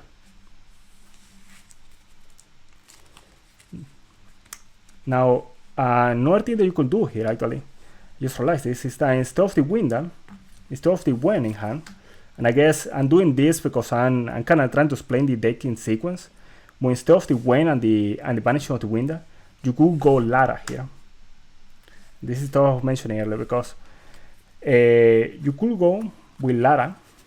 Lara summon Winda, and then you have this banish, no? Because you use Cannahawk effect to banish it. So we could go ahead and do that too. So I'm trying to, it's kind of weird because I'm trying to keep the combos simple, but at the same time I'm trying to go ahead and give you guys the best combo. So either option is valid here, okay? Just FYI.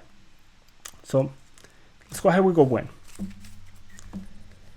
When you go ahead and banish or Winda, and actually, funny enough, since we're playing Sephra-Pilica, we still have follow-up at the end of the combo, so the Winda could have to stay in the grave.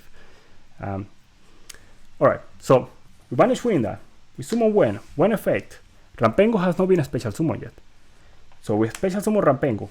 Now, if we were playing more Cannahas, you know, I think one of you guys was asking about the pure version earlier.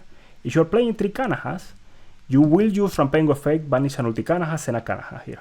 It thinns the deck, and at the same time give you more resources banished, so you don't have to send stuff back that you don't want to know. That is the issue we're gonna run into here. So we're gonna use Rampengu and we're gonna use Cannaha here.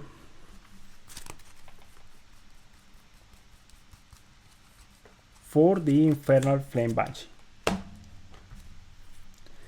Now we're gonna use Banshee effect.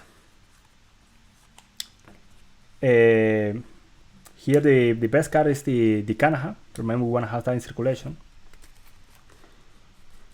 so we can get our flag. Now the issue is that we were mentioning earlier how we do when instead of Lara.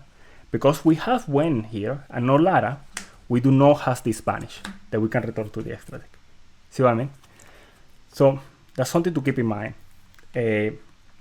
So in this case, in this scenario, we will have to return something like a Winda, instead of being able to just continue to play differently, you know. So in this case, we're gonna grab our Winda back into the deck, flag summon, Protoss comes out, and at this point, you notice we have a very familiar board, no? A very, very familiar board. Now, you notice this actually doesn't matter much if you're not playing Sephra-Pilica. But if you are playing Sephra-Pilica, you will notice at the end of the combo is some differences we could have done, no? So we go Protoss, no? This looks very similar already to our first 2 combos, no? Looks very, very similar. We have Kimur Falcon, we have Flag, we have Banshee. We go Ray effect, add Apelio, summon Apelio effect. And now the thing that we're missing, because what we were mentioning earlier, you see there's nothing here we can summon. If we had gone the other line, and we would have still the wind in circulation, we will have a wind that banish here, and this will be a normal summon monster, we'll get 1 more search. Alright? But if you're learning the combo, you want to just create an association first with Cannaha and Wen in your brain. It's easier to learn the combo that way, but if we had gone Lara, we could have got to win that and get 1 more search. So that's just stuff to keep in mind, no? Now the Apelio here could banish pretty much anything we want. We could banish any of these cards, including or Sephra-Pilica if we're playing here. But I would say at this point, Kimur Falcon is probably the best choice. And when we go for Protoss, we have the Banshee, and this looks very similar to before. In this case, we have Gaia Apelio as the light, so we can keep all Lara's in Grayer. And we have a win that we could use. In this case, any of these will be good, but remember how we were talking about Lara is a good follow-up, and Sephra-Pilica has a really good follow effect. So Sephra-Pilica would be good to have banish here. So that's the option I will go for personally. Now we have this 3 banish, Banshee constitute field, Banshee effect, we kill fire, Protoss effect, kill fire, use these 2, go for a Stitch, and remember we have still at the fusion. If you go for the other line, you will have Wen and you will have the Winda as a diffusion there. You will be able to get another search if we want, or go to Gaia, no? But in this case, we only get 1 search, and we want to leave materials for diffusing. So we want to make sure we have a Spiritual Beast monster, and we have a Tamer. Which Tamer is best to leave banished? Well, Sevrapilica, if we want to defuse in the opponent's turn, is a Pendulum monster, no? So she will go into the extra deck, and it could help us with Rampengu, but we don't have in circulation, no? So in this case in particular, I like to leave the Wen Vanish here. So we're gonna be end up sending back. If we, well, I guess in this case we have multiple options. So we can go ahead and put the Gaia Pen instead, no? And I guess we're not defusing, so we're gonna put both of them back, and we're gonna associate instead. So that's basically the same Embor with a little of a different sequencing that we have, no? And again, if you're doing the combo, as you go for the Lara instead, the only change will be the Winda, sorry, and you will have a diffusion for Wen and Winda. You fuse again. You get another card in your hand, you search that Cannahawk for follow-up if you don't have anything else, you have a card in hand, you search for the Elder. Or also SBT Lara is a good option at the point. Right. So that's basically the basics for Jesus. It's 10-20 already. That's basically the basics for the combos that we're gonna be doing with the SBT combos that we have, no? So that's the SBT plus Cannahawk.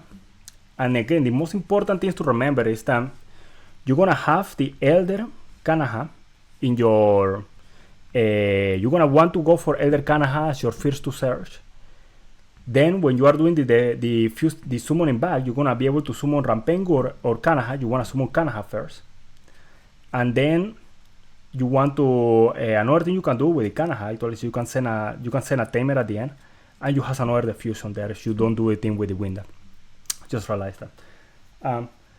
But basically that's basically all that we have for that combo. Like now, I don't want to run out of time today to show the other stuff I want to the deck. So for the next, just for the other part of the combo, just because it's faster, I'm gonna just go to the spreadsheet. I'm just gonna show you guys in the online, okay?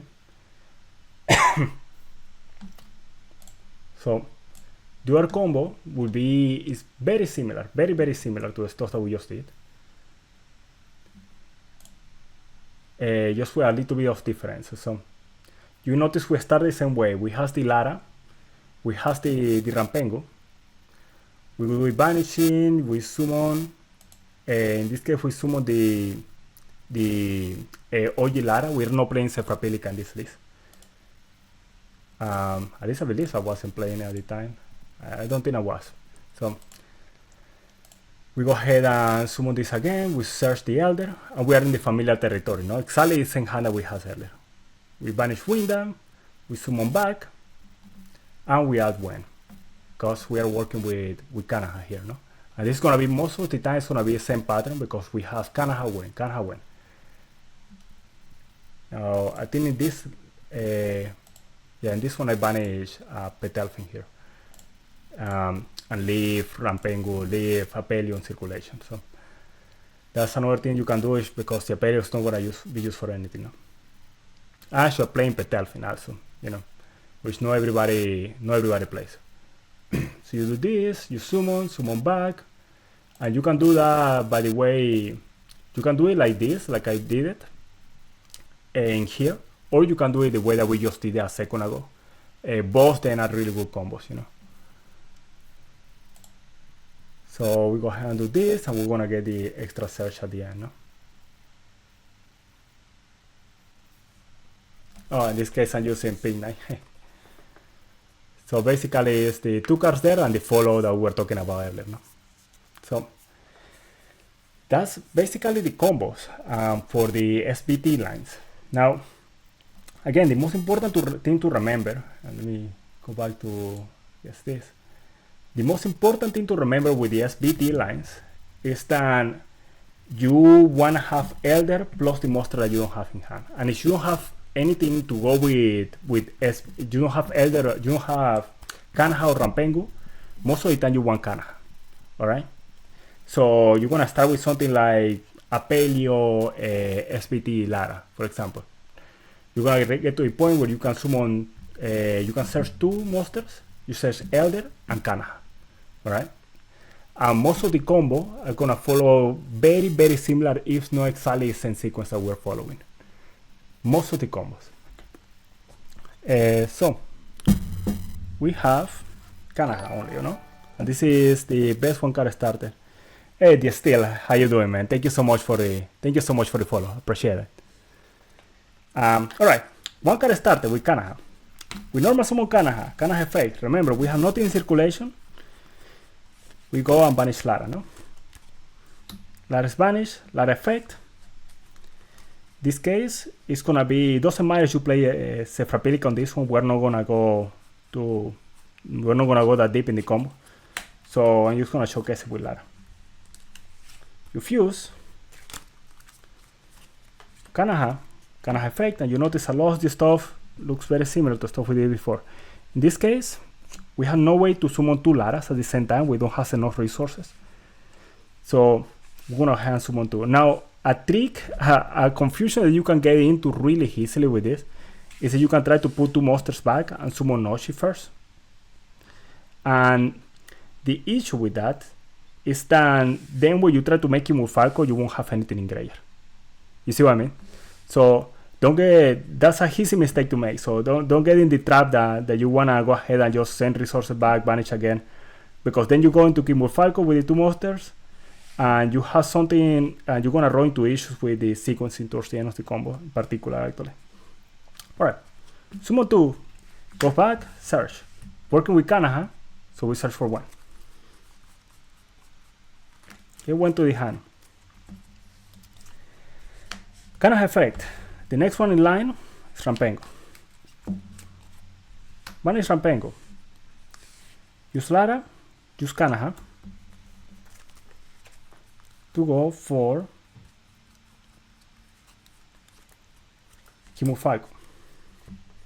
See, exactly the same lines of play. We're doing the same sequence. Now, Cannahawk, go to Rampengu, then from there we go into Winda, then Apelio, or Winda or Apelio. Then we go for Pedelfin if we go that deep. Searching, we're working with Cannahawk, we get Wen, we go combo, we get our search, we get our summon, we get our search, we get our summon. The same lines repeat again and again. So as long as you keep that stuff in mind, you're gonna be golden. Like as long as you keep the idea, the original concept of the sequence of play, you're gonna be able to. Obviously, there are certain lines that you just have to memorize. But for the most part, if you don't know what to do, you're gonna be able to improvise, especially in a time format like Master Duel. It's very, very important to be able to do that. So, Falco effect. We like to have here. We like to have Cannahawk banished normally. Now, something interesting here is that we're gonna have a small issue towards the end of the combo, and I'm gonna do it one way first, so you guys see what the issue is. But we have Cannahawk and Lara, and they are the two main candidates with one banish, no? Let's see why we pick Lara sometimes. So we're gonna banish Cannahawk in this case, okay? Summon Wen.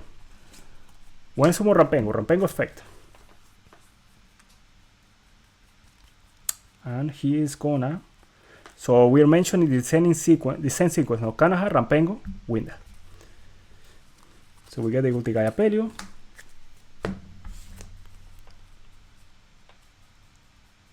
Get Winda. And I just realized I have one of these for the Cannahawk combo, I think. Oh, yeah. So the main tip for this combo, the main thing you have to remember is that you want to go Noshi before going for Ulti Rotare. I'm going to mention what that means in just a little bit. So we have these two, we put the Winda in the graveyard. Now we have a couple of options here. So we can go for banishing 2 and go for Ulti Noshi, or we can instead just fuse, but we'll notice that we don't have really any materials when we defuse. So let me show you what I mean with that. So if we fuse first, remember when was normal. Ulti Cannahawk, the Cannahawk effect. with the Canna effect, and we don't really have a monster to banish here, so we have to return 2. So what we want to do instead is that we want to go ahead and do a fusion first, and go for Utinoshi. The Canna effect, and the fuse, and now we have the wind. Now we have the wind here. Go back with let's go with Rampengu. We lead us to banish, we search. Now interestingly here, there is a monster we haven't involved yet, and that is our Elder. So you notice we haven't activated Elder effect yet. So Elder is a monster we can go ahead and put in circulation here if we want.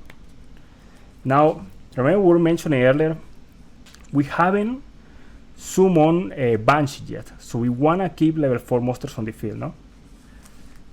So what we want to do here is that, and we could have done this sequence a little bit different. I'm going to explain why the Lara later. What we can do here is that we can have for Kimu Falco or Wen and or Nocho Dragon. We need the 4, no? For the Banshee. We can use this. And we notice we're following exactly the same sequence. The only thing we're breaking in the sequence, and this is what I mentioned, you have to remember the sequence breaking, is that we're searching Elder at this point. It's the only thing that is breaking the sequence. We went Cannahawk Rampengu Winda. We went or Spiritual Beast Tamer, Lara or Wen, and now the second search is breaking the sequence, no? So we go for Ulti Ray. Now Ulti Ray is gonna add a card to our hand. And one thing you will notice soon is that Elder is always, for the most part, Elder is almost always involved in the combos at one point. Or is it earlier, or it's involved early, like when you start with Elder Cannahawk that we saw at the, when we started the combos, or it gets involved in the middle of the combo, like we're doing with SBT Lara and the Cannahawk combo, or it gets involved at the end of the combo, like we're doing here with Elder Cannahawk. So now we use Canna effect, and Canna is going to banish. And in this case, I just realized a sequence mistake that I did, and that we're gonna pretend it didn't happen. But we're gonna banish Apelio. All right. So we have Apelio banish, and we now have the option to fuse and defuse, no? So we're gonna fuse, go for the Cannahawk effect, and effect the fusion. Elder was normal summon from the hand, no? Defuse into 2. Go ahead and use the Lara here to search. Now we haven't gone through a Banshee part of the combo, so we want something banished that we can return to the deck, no? That's why we have the Gaia Pelio there. Now we search this point. We could go actually for, funny enough, Sephirapilica could have a role in this combo if we want it later on, but for the most part we're going to be looking for Earthsteed. Gaia Pelio is gonna, missing one step here. Pelio effect, we banish. In this case the best option we have is for Kimu Falco. We overlay, go for the Banshee effect. Has a Pele and Wind both, and are good options actually. So in this case we can go Wind if we want. And we can add to our hand a copy of Flag. Now we're mentioning with Flag, we want to have a card vanish. We put it back, summon the Flag effect, and now we go for the lines that include the Protoss, no? Now we could also go Corridor, that we mentioned earlier, and Corridor actually will give us different extensions in this combo in particular. So actually we kinda need to show that too. So let's go ahead and I need to remember the state of the cards if I want to go ahead and show this successfully. So we could go ahead and make a dark monster here, and we could go ahead and make a monster with these two, and then use Protoss Banshee come back, and we have IP maybe, and we have a Banshee and Flag, and we can Protoss Dark, and we can use all 3 monsters for a Palooza. You know what I mean? That's an option. Now, if we go for Corridor instead, so let's say we want to go Corridor here. We can use this. We can use these 2 to go for. Oh gosh, where did I put the IP? IP, or we can go Pina if we want, whichever we prefer. We can go IP, or actually, the thing I want to show. Oh my god, the thing I want to show actually is display in particular. So I want to show that you can do this. We'll go for SP. SP can use her effect. If you use the Banshee to make SP can use her effect to banish the Banshee and make the Banshee come back. Just FYI. So that's something that you can remember that you're able to do that. Just so you have an idea towards the end of the combo, that's something you can do. And that's gonna be requirement in some of the lines that are gonna play around Nibiru. We might touch on that. Depending on the time, we might touch on that, or we might just watch the videos. So I'm noticing it's almost 11 here. So the Banshee will come back. You will be able to use all this. If you want, you can also just make an IP with these 2. So we could go ahead and, if you're playing IP, if you're playing Pin Knight, we could go ahead and do something like this. Or you can make an IP if you're playing Master Duel, maybe. If you want to go that direction, especially because we're playing the Unicorn, you know. We can summon this, we can put this back into the deck. And we can make our Colossus here, no? So that's another idea we have for the Emperor. So it's a lot of different stuff you can do, but the thing that I wanna remark in here is that while we are doing small different things in the combo, the most important thing is to remember the sequence of the plays. You should remember that you are able to improvise better with the deck, and especially in a time format, like I was noticing this yesterday when I was playing Master Duel, you're not gonna have that much time to think your combos through. So it's gonna be tough, it's gonna be situations that you get into scrambles, and if you keep this in mind, most of the time you're gonna end up with a board that is very close, if not ideal. Yeah. So, alright. So we covered a lot of stuff already. The next thing I think is important to talk about is that we are gonna be playing E-Tele. If I go here to the board, when I play in E-Tele, no? And for E-Tele, we're gonna have 2 main targets.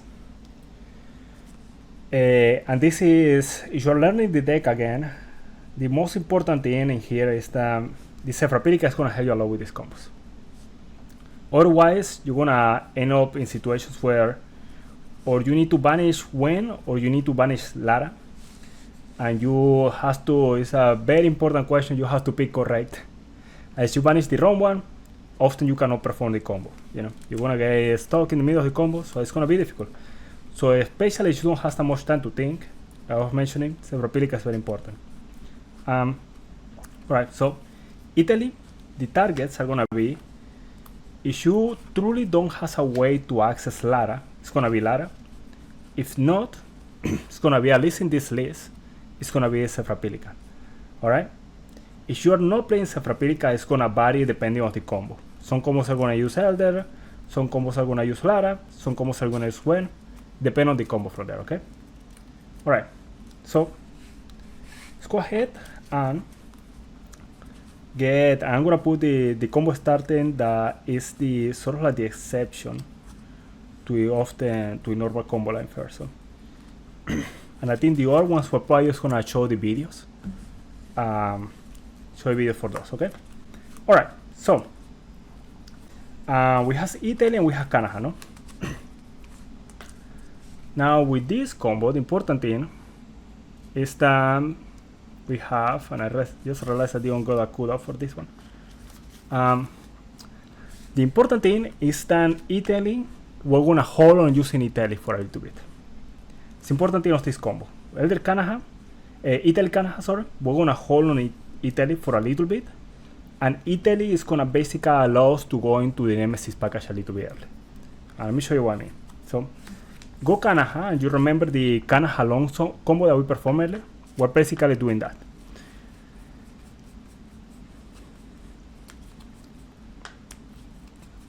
So Cannahawk banish Lara, and here we're gonna special Lara,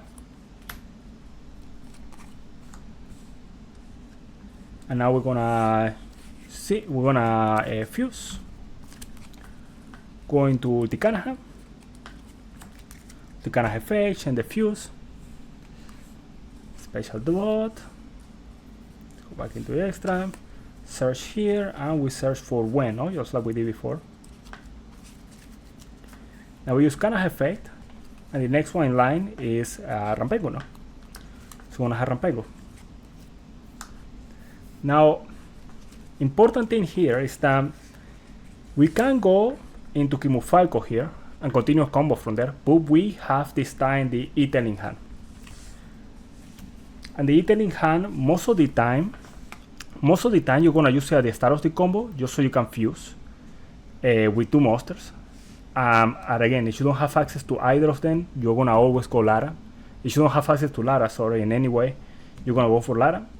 If you have already access to Lara, you're gonna go for in this build for Sephirapilica, and that's gonna make your life way simpler. If you don't, you're not playing Sephirapilica, it's gonna have to vary between combo and combo, between Lara, Wen, and Elder, no? Not to mention that the E-Tele's lines, normally towards the end of the line, if you are playing Sephirapilica, you get an extra search. Alright? So that's the benefits of playing Sephirapilica. Obviously, the negative of Sephirapilica is that she's basically a brick. Like when you draw her, you basically cannot. She's not a starter, no. She works as an extender pretty well, but not as a starter. All right. So we bring these two back. We add our Wen to our hand. Now we use Cannahawk effect. We banish the Rampengu. Now we go E-Tele. From here we have our Sephirapilica, no? We're talking about her. Summon Sephirapilica. And the thing that is going to be key here is that Sephirapilica now allows to keep a level 4 on the field. Okay? So you can use these two monsters. And Sephirapilica, funny enough, is going to go into the extra decks, and that's going to be relevant too. Kind of the things I like to show about this stuff. Some of these lines. So we have the Falco effect. And here we're gonna banish our Lara because we wanna keep the Lara for protection. Normal summon Wen effect, beating by Rampengu. And something funny here is that with Rampengu on the field, we could use Sephirapilica as the banish target that we have, if we wanna send a psychic for the graveyard. In this combo line in particular, we already summon the Lara, so we're not going for the dual Lara. But that's something we could do. And now, another option we have in this combo line is that we could go and send a Pelio instead. I'm just gonna go and follow the same patterns that we have been following for every line. You remember we go Cannahawk, Rampengu, let's go win that. This I think this is gonna be probably okay. We might cause the combo to misfire towards the end because we might need a Pelio. We'll see. So go Rampengu, Cannahawk. Summon Banshee effect. Remember Cannahawk ideally we want it banish. We haven't summoned Noche either, so we have that in circulation. For flag, I just realized I sent the window and I didn't put the I put the Sephirapilica there. Perfect. Sephirapilica back into the deck. Summon flag, and we're gonna go one more time for Protoss. And you begin to notice all these patterns look pretty much the same, you know. Now all the stuff that we're doing is very similar to each other. So that's why I'm saying, you know, if you learn Elder Cannahawk and you learn the pattern, you are pretty much good to go for most of the combos, no? There's gonna be some diversity, especially when we go through the Nibiru lines that I really wanna touch. But apart from that, most of the combos, if you're not playing around Nibiru, are gonna look more or less very similar, yeah? So, I'm gonna use this.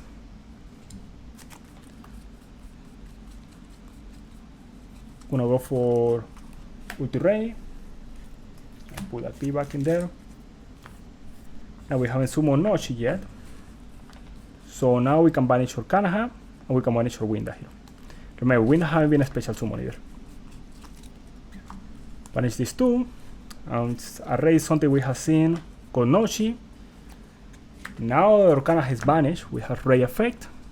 To add Cannahawk to hand and normal summon Cannahawk. Now with Cannahawk effect,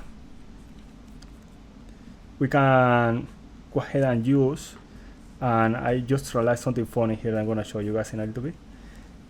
With Cannahawk effect, we can go ahead and banish from our deck a copy of Apelio, no? That is the next one in line.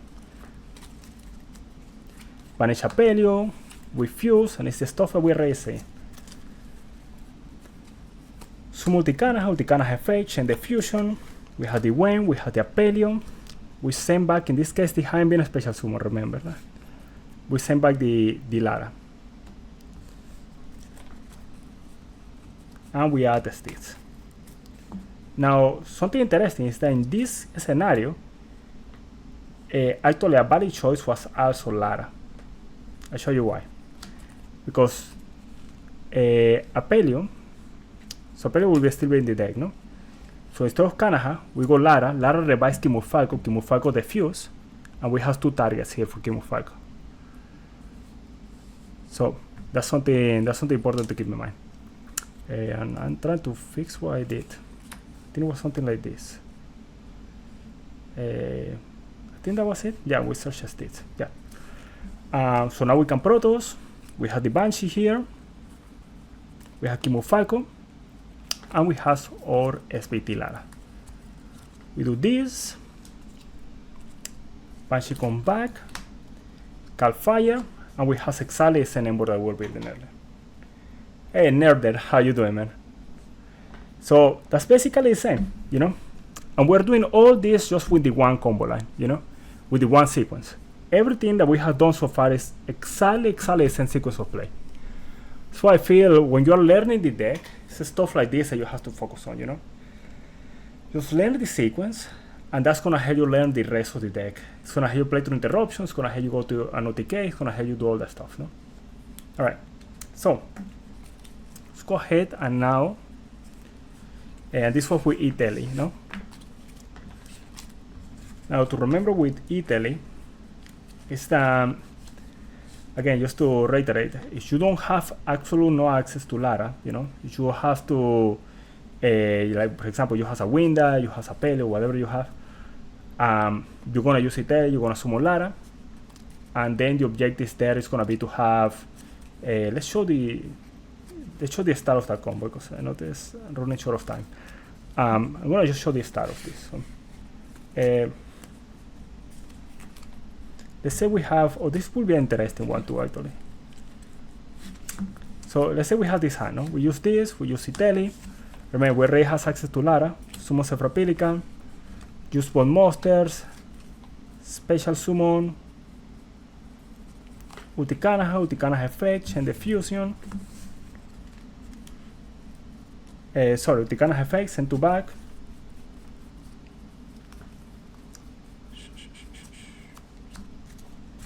Search.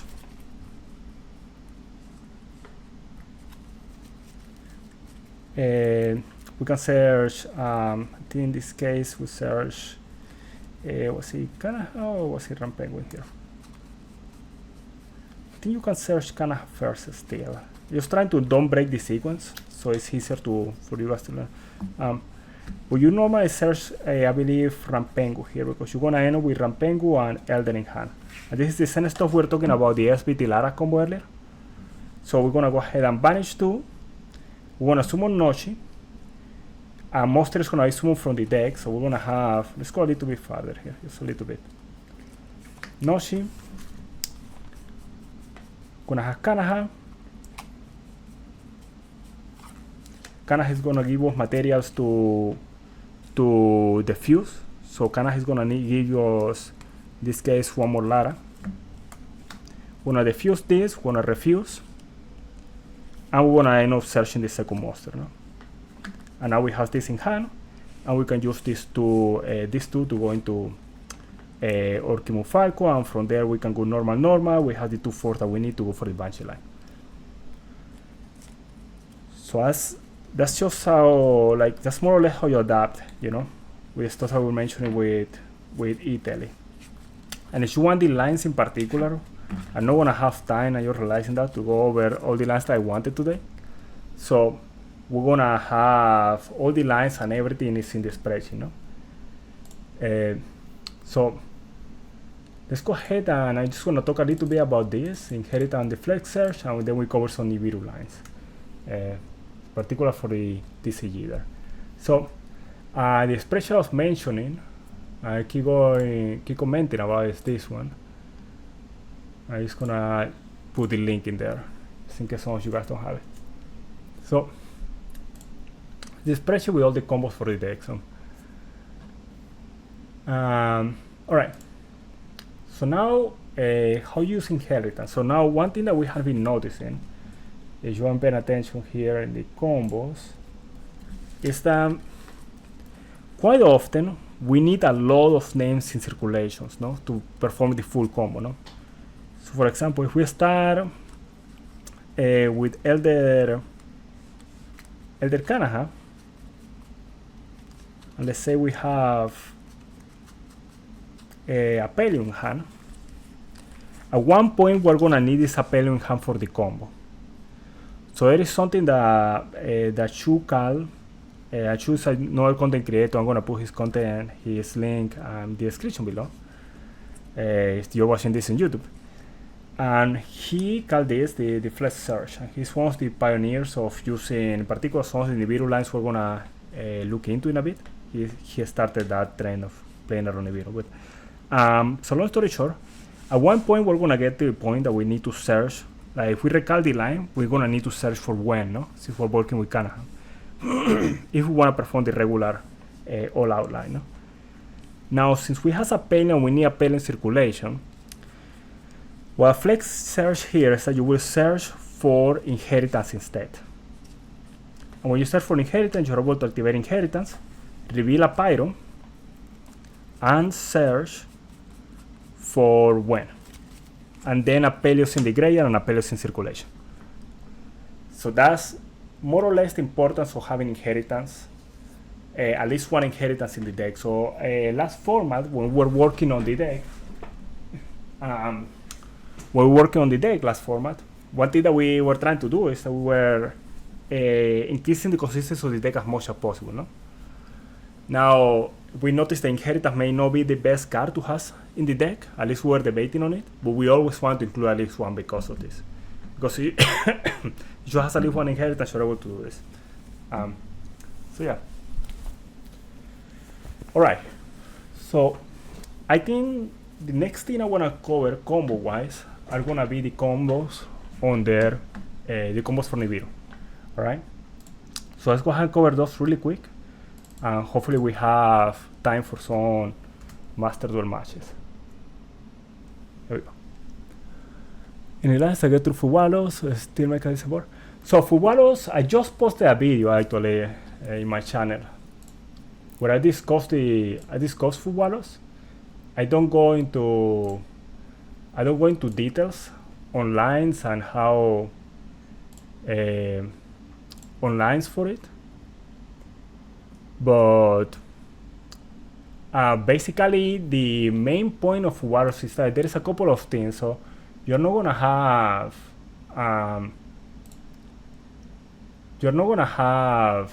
can I say, you're not gonna really have a line that plays around it, but you're gonna have lines that give your opponent less draws, no?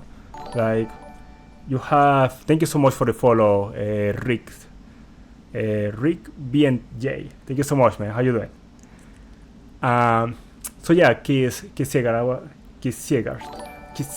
Oh my god, I cannot pronounce the words. Thank you so much for the follow, by the way. So yeah, you're gonna have lines that you're gonna be able to play, but Fuwalos is you're gonna be able to get them a lot of draws and just risk something like a Nibiru and try to get to Protoss and try to stop them from playing because of Protoss. Or you're gonna need to do something like one summon or 2 summons and maybe search for Bones. Bones is a card you can think about. Or put Bagusk on the field. Oh, I'm so glad to hear that, Rick. Or put Bagusk on the field, which is just like, it's often only 2 draws, or 1 if you have like a flag or corridor in hand. With Cannahawk, for example. So that's basically what you're gonna try to do. For the most part, making the video, basically says 3 ways to play around it. So one is just gonna try to concise everything, make it quick. One is to go ahead and obviously have way to negate it, So you can start thinking about having Ash, for example, on your deck.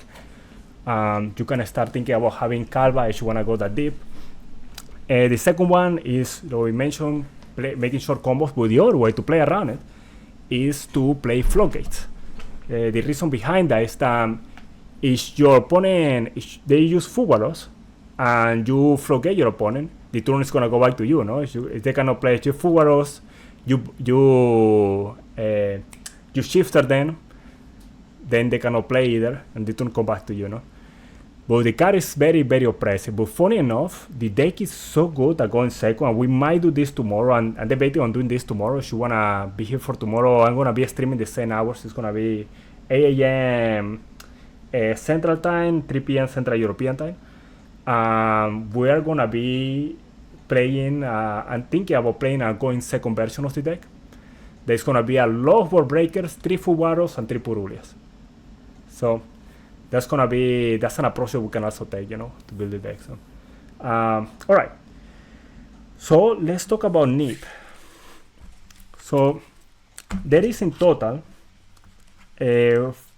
well, there is now, somebody sent me a message yesterday, funny enough, and this is how fast, especially this week with the deck being out in Master Duel, this is how fast the spreadsheet is evolving, and that's why I think it's such a good resource.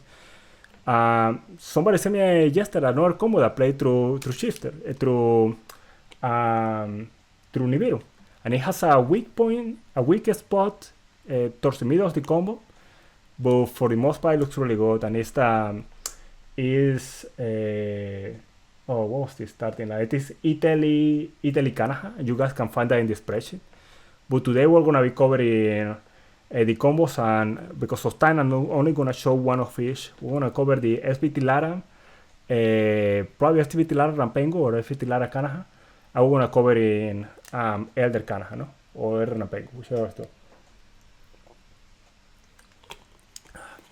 The combos are gonna be very similar. So it's gonna be better to cover Elder Rampengu because it has a sequence break in the middle. And we're kinda going from less advanced stuff to more advanced thing, pretty much. Now, the other important thing of covering Elder Rampengu through Nibiru is that the Elder Rampengu combo, if you can get any hand, alright, you can play through, if you have inheritance in hand, and you can search to end up in this hand, this is the hand you want to have, alright? The reason behind that is that this is the hand that is the safest against interruptions. So this and the Cannahawk line, but the Cannahawk line has the disadvantage that you banish the SBT Lara at the very beginning. This one doesn't do that because Rampengu sent the SBT Lara to the graveyard, no? So those two lines are gonna be very, very good.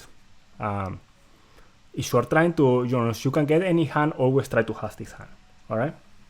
Now, let's go ahead and do, we're gonna do one of each. I just realized the SBT Lara Canna and the SBT Lara Elder can only replay, now we have Master, they can only play through Nibiru using Ultigaya Pelio. So we're gonna use this line and we're gonna go for a Palooza instead, alright? Then we go Elder, we go Rampengu, Rampengu effect. Just like we did before, Ultigaya Pelio. Send the SBT Lara, we fuse, kill the Cannahawk effect and the fusion, and this bring back memories from a last format. Do this, We get to our hand, copy of Lara. Remember, if you are starting Rampengu or starting Canna, you always go Lara first when you're trying to play around Nibiru. Rampengu effect. And now this is the change that is if you're playing with Gaiapelio, if you're planning to summon Gaiapelio, this is a little suboptimal at the end of the combo. But since we're trying to do with Appaloosa, we put Canna here. We send Canna, and this is, remember the sequence that we have. This is exactly basically just following the sequence that we already have. That was Rampengu. Now we use these two. Now something cool that I can show at least with this, and since we're doing the combo this way, summon the Kimufalco, is the differences when you reach to this point of how you're performing the combo line. So, remember earlier we had these two cards that are in the graveyard. If you are not playing around Nibiru, you're gonna banish the Lara, summon the Canna with Lara. No? If you are playing around Nibiru, you're gonna banish the Canna, summon the Lara from the graveyard.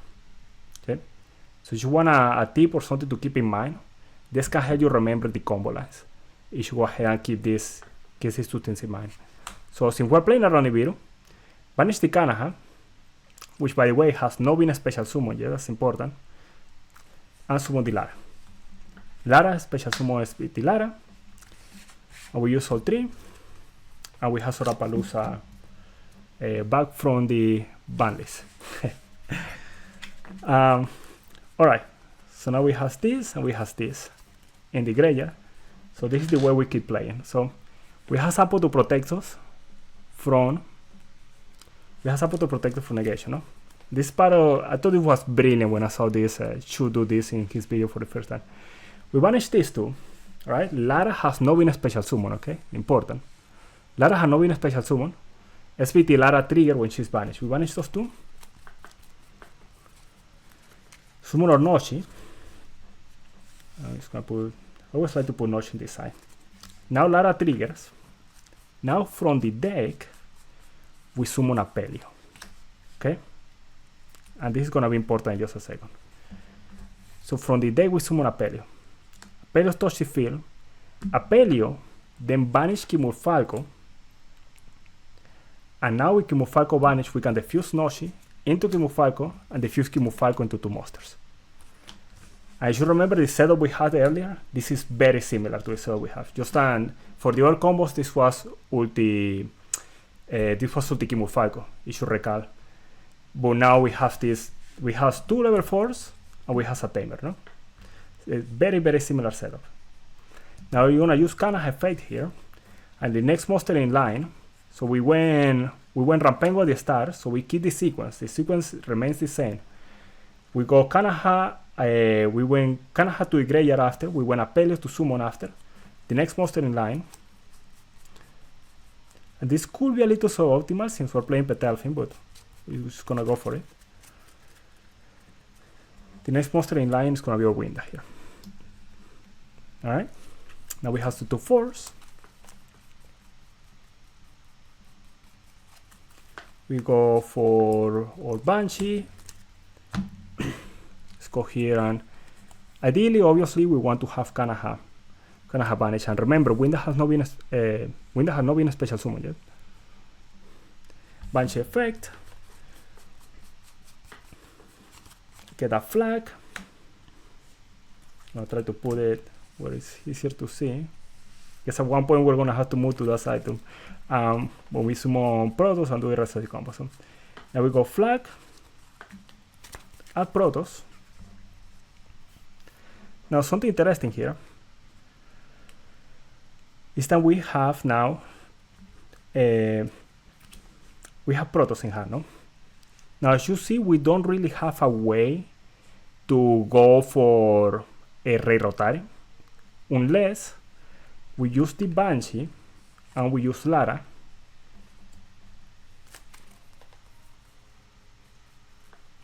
to go for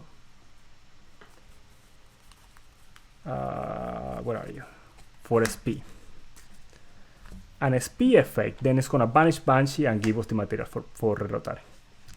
So that's the way we perform the combo instead. Now we can go ahead and use this, use this, use this. we go for Ray.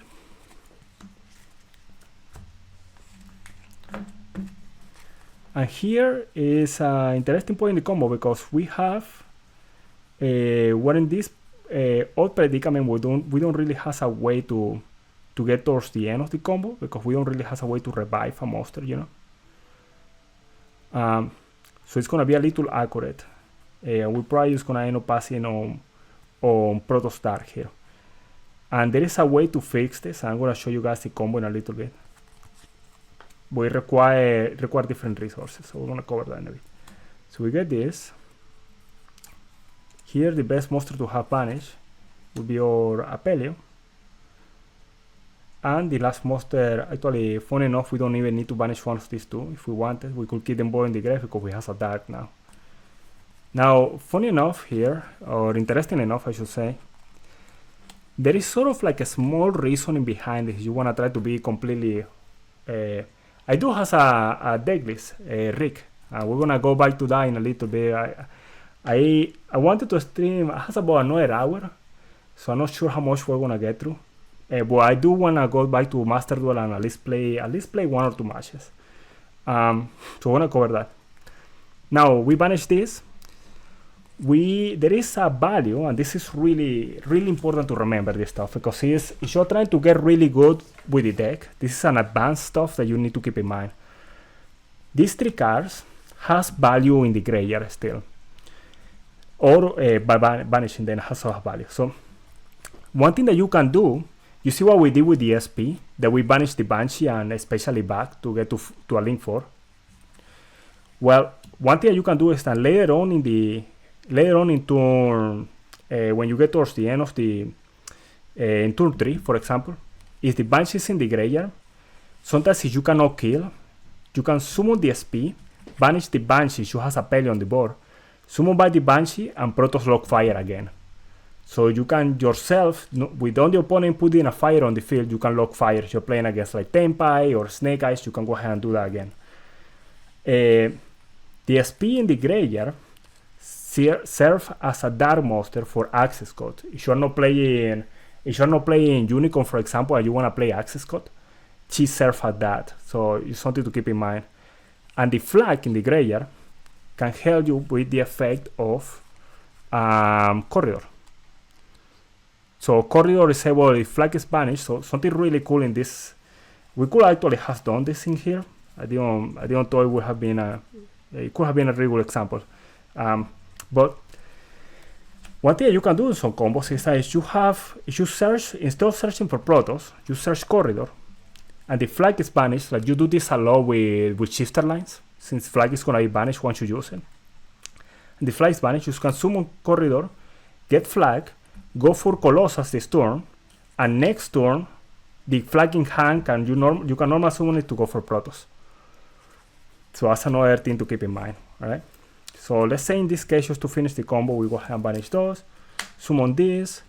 Ray doesn't really have a good target, so we're gonna go for Winda here, or we can go for Lara. And we basically pass on something like this. We can kill light if we want, or we can go ahead and just kill darks, you know. Now, let's see different variants.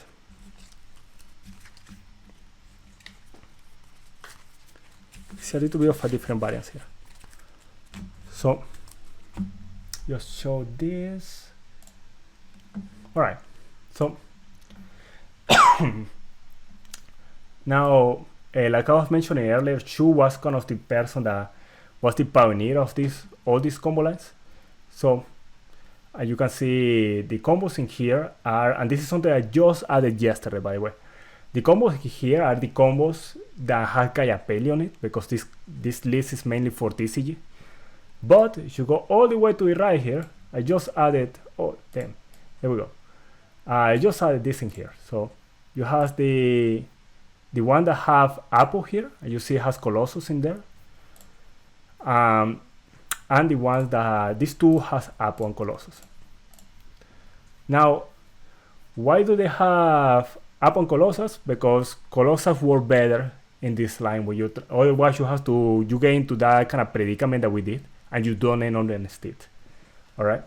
that's basically how you fix the line. So it's very hard to lock fire and still go for a Palooza. You pretty much I would say you can do it, but you are sacrificing a lot. You're basically just passing on Protoss, which is no ideal, no?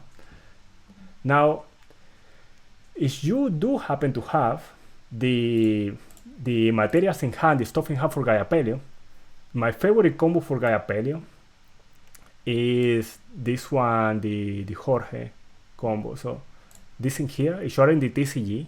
This is gonna be the combo, and I'm just gonna put it in here. So we don't gonna have time to perform that one. But that combo is gonna be the one that you guys wanna do in the TCG. I really like that one, and that one was scored by a guy named Jorge Cochon. And he's actually funny enough playing this weekend in Niagara. So, and he already top with the deck in NAWCQ. He was in one of my videos that we did a couple of weeks back. A really, really good Rhetoric player. I think it's like top 10 in DB too. So, all right. So, again, the other thing I want to mention here is that what happened if there's shifter of early. We're talking about how we're performing the combo. We go to the point where it's like, okay, they can shifter of here, or they can shifter of here, but we don't really showcase what happens if they shifter early. Well, this combo line in particular has two different spots where you can shifter.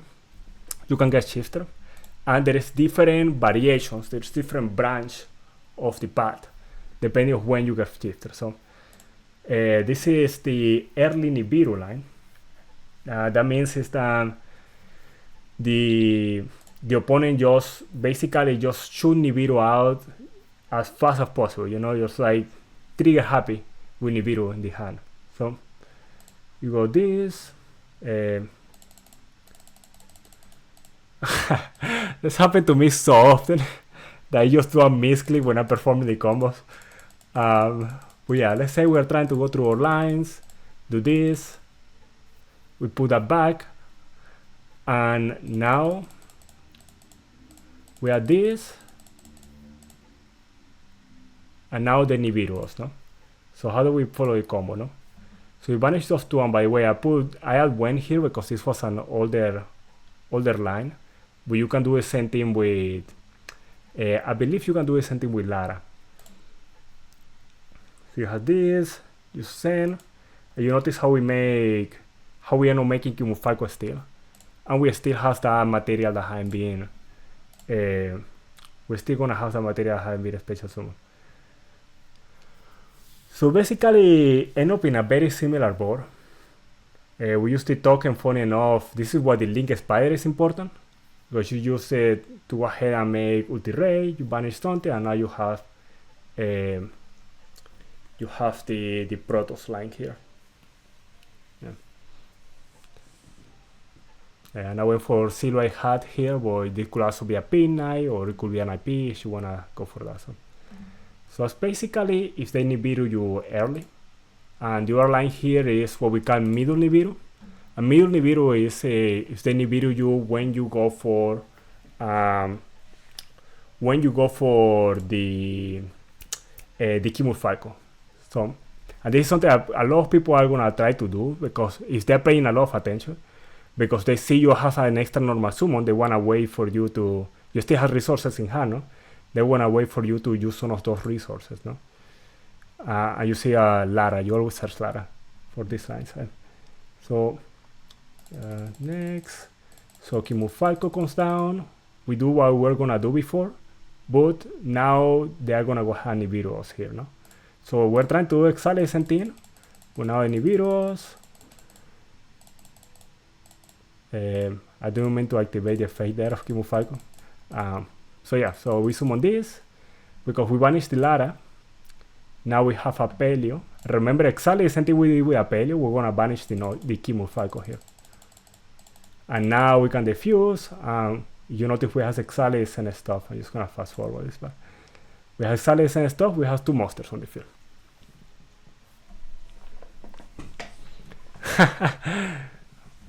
Dale, Black Torch, thank you for stopping by, man. So yeah, we're basically doing pretty much all the stuff that we already saw in our combos before. That's why I say, once you start learning the deck, you learn certain patterns, you learn the patterns for the deck, you keep performing the combos, and you keep going, and we start recognizing patterns, and the rest gets easier as you go. All right. So the other thing I really want to show you guys is the other Nibiru line, because it's interesting. The ones that use SBT Lara. So let me show you guys that, and after we wanna kind of speed run through the rest of the kind of tutorial part of this, and we're gonna jump into Master Duel. So, which one do we show? Which one is better? Let me see if I do that one. I think the Cannahawk line. Let's do that. All right. So this is SBT Lara and Cannahawk, no? And these lines can only play through Nibiru using Ulti-Gaia Pelio. All right. You cannot go with Appaloosa for these lines, because we're gonna get to a point where we protect against Nibiru, but we do not have a link to available. Let's see. So we're gonna use the effect. Remember, we're using the effect. Summon Cannahawk effect.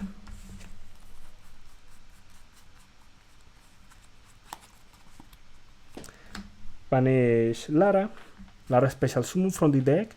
Since we're playing Sephra-Pilica, the decision is easy for Sephra-Pilica. If no, we go for when. And here it doesn't matter to play Sephra-Pilica or not. But again, if you are learning the deck, you are just getting started, I would really recommend you to play Sephra-Pilica.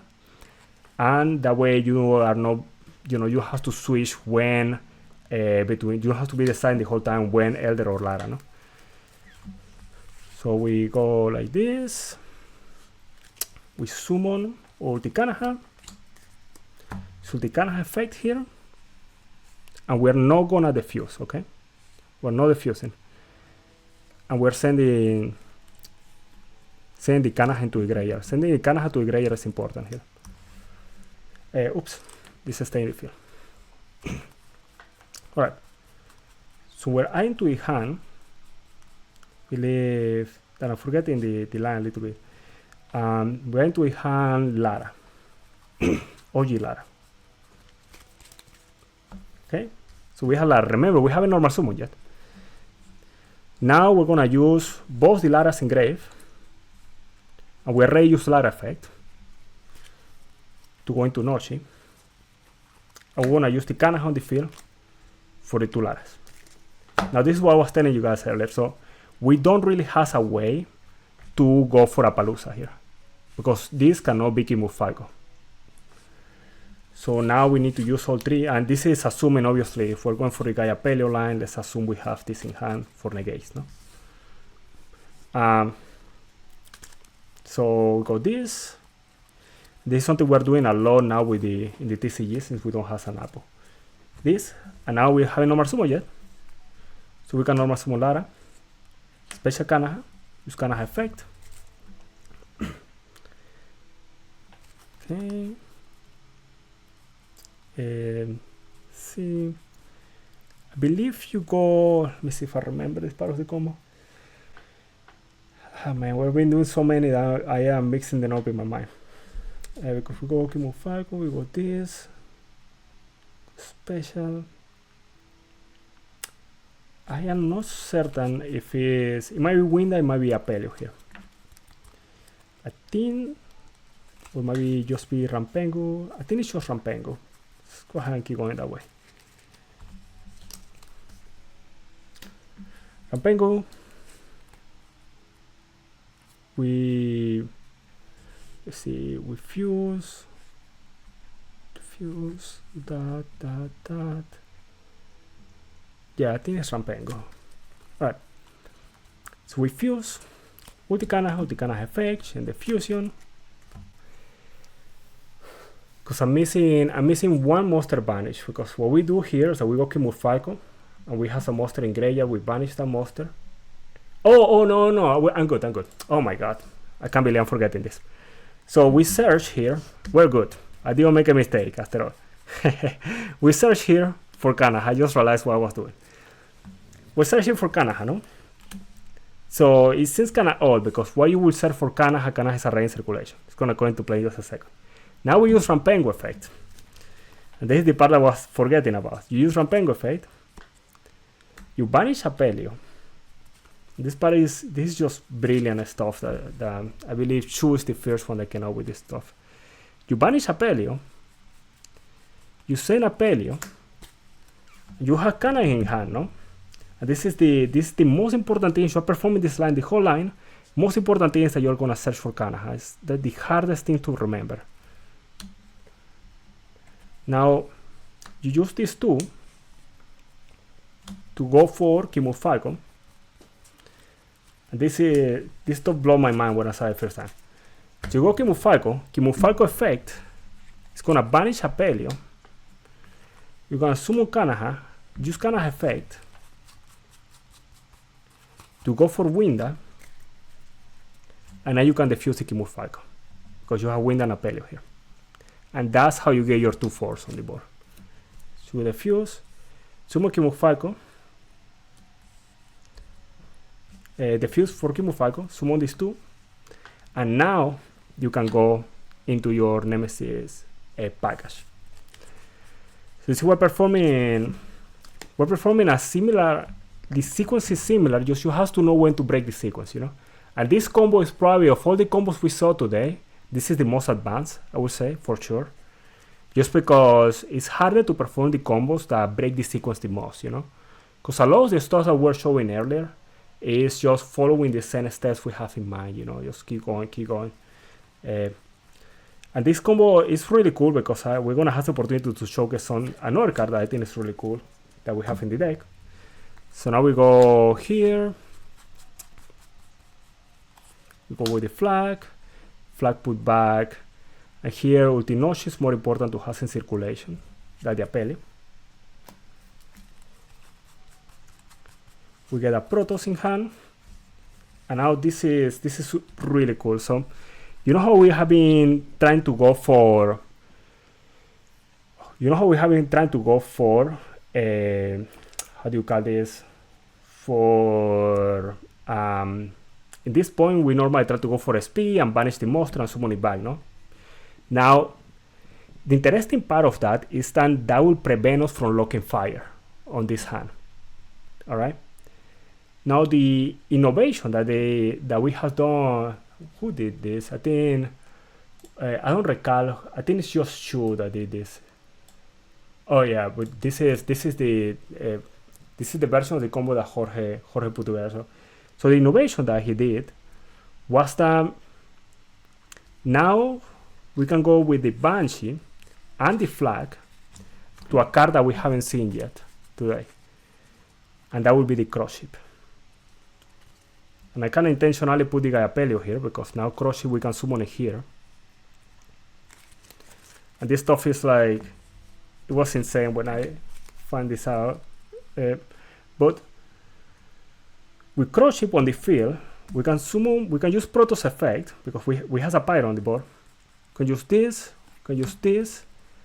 I want to have, in this case, probably, it doesn't really matter what the Wind Monster is too much. In this case, this is interesting because in this line, we're going to have a Spiritual Beast on the field. So we are not going to have, towards the end of the combo, we are not going to have the ability to go for the stuff we have been doing with Canna. So you bring Canna back, you put it back. Hey, how you doing, Yaku? I know, man, I know. It's crazy stuff. So we banish these three. And this is the insane part. So you banish three, you summon Protoss, and now you have two triggers.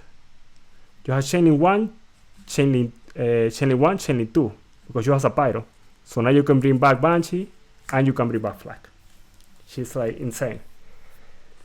So now you have all the stuff on the board, and at this point you can just do whatever you want with the rest of the combo. No?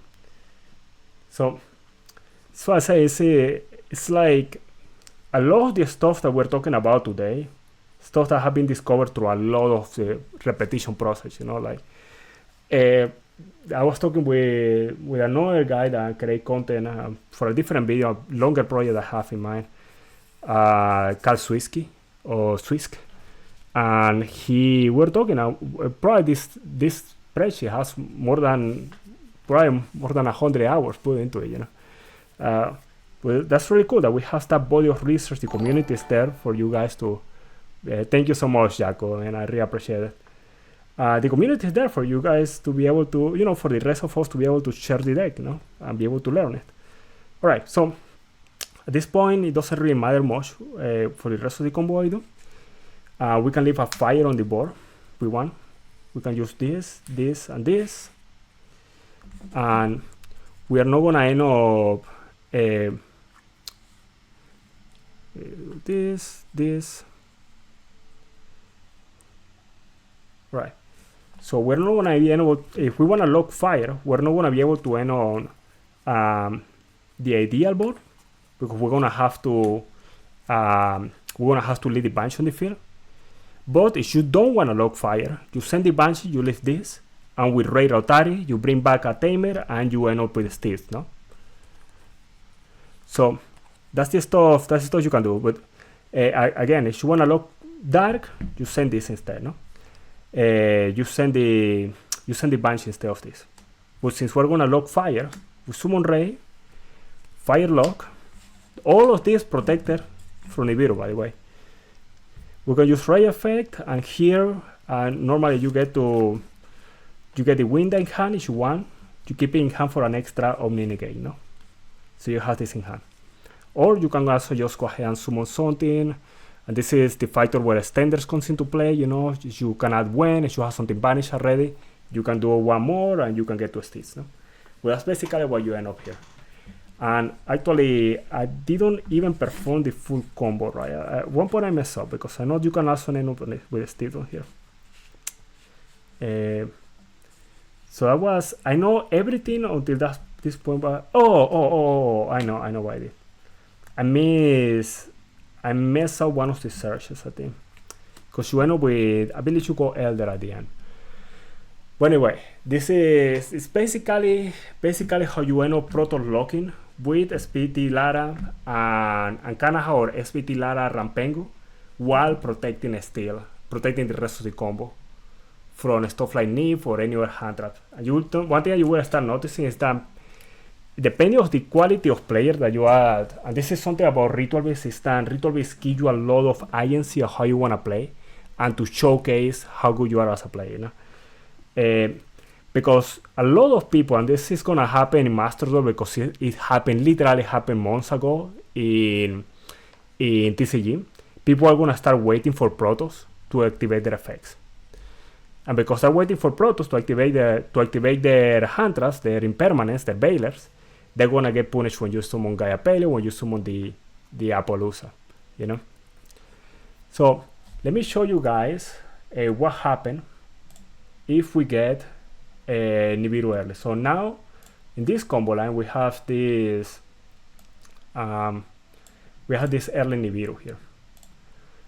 So it's exactly the same, and this is Chu, the content creator I was mentioning to you guys earlier. He's the one that discovered. He pretty much opened our eyes to all the possibilities with the Nibiru lines. And so basically we go for the Cannahawk here, you get to defeat summon.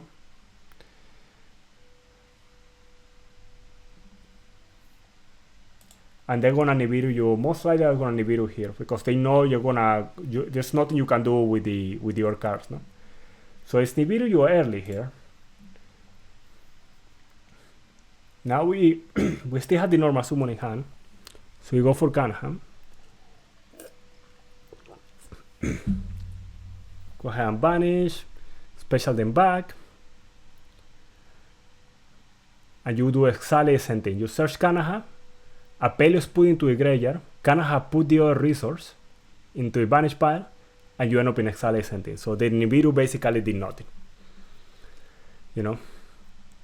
So that's the cool thing about these lines. It's like you can learn the lines that has to do with playing around Nibiru, and you can still adapt if the Nibiru you early and all that stuff. And I noticed one thing from the few matches that I play in Master Duel. I noticed that people really like to hold onto their one of the things. They do it right away, or they really like to hold onto their Nibirus. No? Alright, So, let's see what else we have for today, because I really want to show that line, but I noticed I'm running out of time. So, that's basically Nibiru. Now, comboing on their shifter. That's the other thing I want to talk about. So, to combo the shifter, the most important thing to remember is that we're going to have issues establishing Noshi. So for that, and two things in the combo will change, and we're going to touch them when we get there, no? So we want a shifter first. One thing important with shifter too is a shifter is a dark monster. And that's going to become relevant when we start going for, when we start getting into Protoss. So keep that in mind.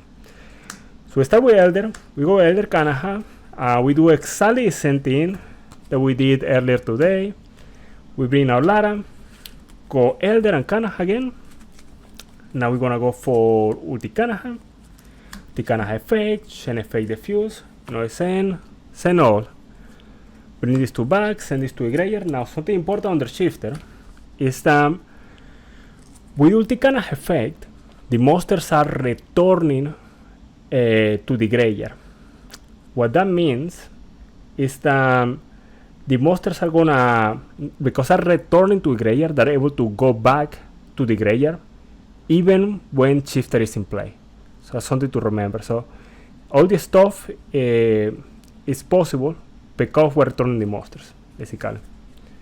Alright, so now we're gonna go for when, and under shifter we always go for when. Because Lara take care of monsters in the graveyard, we're gonna be banishing stuff. So most of the time, I should say, we're gonna go for when, no? Now we use Cannahawk effect. Okay, so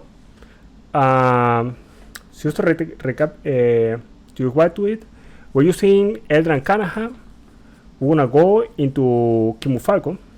We use Cannahawk effect earlier to banish Rampengu. Rampengu has not been a special summon.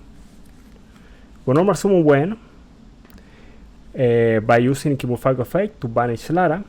We have not been a special summon either. And bring back Rampengu. So Rampengu is a special. And we bring back we special summon the window, no?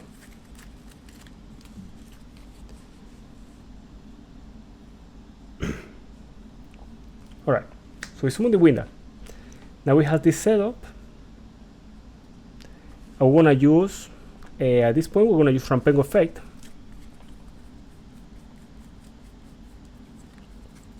Apelio. And Serapelio. So you will notice this is something that we're doing the Apelio. But, oh, sorry, no Apelio, my bad. We send this, we banish the Ulti Gaia Apelio. So these two are banished now. So now it's interesting because we have these materials banished, so we don't really have a clear way to get to Protoss for now, but we're gonna get to Protoss in a different way later on, okay? Alright, so we're gonna use these two monsters to go for the Banshee of Field. Window's gonna get banished. You remember the stuff I was telling you guys earlier with the flag? The flag's gonna get banished. So in a combo like this, we could also have a really cool interaction with Corridor. So let's go ahead and showcase that, okay? So we're gonna banish, we're gonna return this from the banish pile, summon flag, and add Corridor, no? So now we have the materials here that we need to summon or Ulti Rotary, no? Now a couple of things here is that we don't really have a good, and this is, the window was a red special summon. We have to make an option. We have to make a choice here because we don't really have a good way to lock fire with this combo line, you know? Sorry, we're gonna have an accurate way to use our fire monster for this combo line. So we wanna use this and this and this. And we're using the window here, the wind here. So we're gonna be losing some of the monsters that we have that we could be a special summoning and doing stuff with. We're gonna lose some of the monsters. some of the options that we had available. So I'm gonna banish this. Banshee is gonna come back. Go for Ray. Banshee come back into the field. And now we have some very interesting choices here. So this is here. So we can add with Ray effect. We can add the Wen. We can summon the Wen. To summon Kimufalco if we want. And we can use Kimufalco to summon both the Laras that have not been special summoned. So it sounds the kind of funky stuff you can do when you go with the shifter line. Let me move this. Since we don't have the camera, I'm just gonna move this stuff down. There we go. Alright. So there's some of the stuff you can do with the shifter line. So now we're in this situation. We're not gonna have another search here. So we're gonna use this to go for the Canna for our last search. And at this point, before we continue, it's a good opportunity to use monsters for effects. So we're gonna use these two. The Banshee and the Lara could go into another monster. And we could not, if we have, and I'm doing this way because if this was a Protoss, we could have been using different combo lines, no? Like we could have varied combo a little bit. So we're gonna be using these two. Assuming we also want with the Protoss, no? So we summoned this earlier, or we're already summoning this side. And let's say these two went into, I don't know, maybe we want to speed for some reason. Or it could also be another link too, whatever link we want. Now with this search, we could put, if we were running with Protoss, we then put the fire, we then put the light and the wind monster in the graveyard to go ahead and summon Protoss, and then we're good to go, no?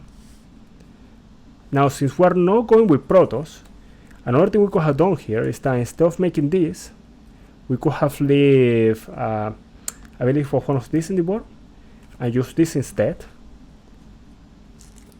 Then we go for the SP. And now we have let's return this. And now we put anything in here that we want, just grab something to keep it simple. Grab Elder, put it back, summon Courier, and Courier effect is relevant here because it will give us flag, and with flag in hand, we have follow-up to go for, and here actually when you put cards back, it's better to put the Canna because you're going for the Colossal line here. Give us follow-up to go for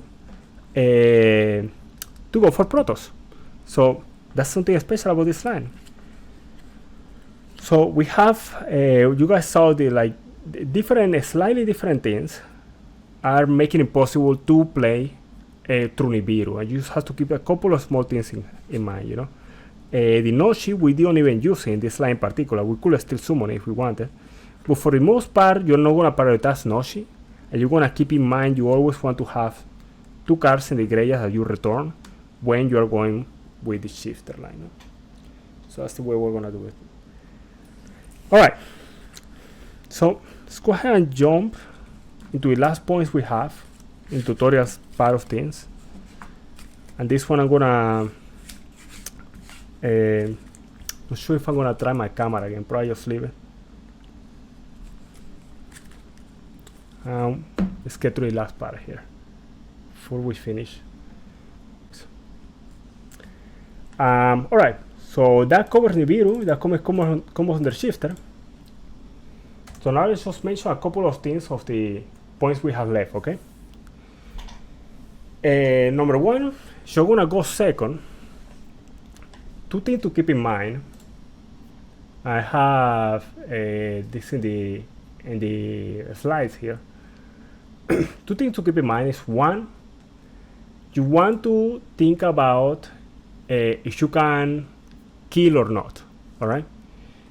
If you can kill, then you're gonna be using your monster. At least in this list, you're gonna be using your monster to try to climb into access cut. If you cannot kill, your win condition most of the time is gonna be one of the two. It's gonna be using Ultigaya Pelio or using Protoss. Ultigaya Pelio, you just want to have 1 or 2 cards in hand, and at that moment, especially when you get to a grind game, you should have cards in hand to negate as cards your opponent has in hand. You can just negate everything that they have and just win the game, no? And Protoss obviously is just gonna lock them. Now, if you do not, now if you, what was I gonna say? You can go ahead and climb. Let me see. You have the Protoss lines. So going, yeah, when you try to kill, you go ahead and go the access code line. You go ahead and, oh yeah. If you can kill, you go access code. It's no use of defensive tools, no, obviously. So that's basically gonna be the focus going trying to kill turn 3, turn 2, no? Now the most important part about trying to kill with the deck is that you need to know where your Ulti Reroutari and your Kimurfaiko are. It's the most important card because the way that you, and hopefully, you know, when we go into matches in Master Duel, hopefully we get into some of those matches that get a little more grindy. Because if you know where your resources are, where your Kimurfaiko and your Ulti Ray is, you are able to go ahead and summon them back. And their effects are able to give you more normal summons. And then you can keep summoning and just basically go through the whole combo from there, no? So that's the whole key with playing those cards, no?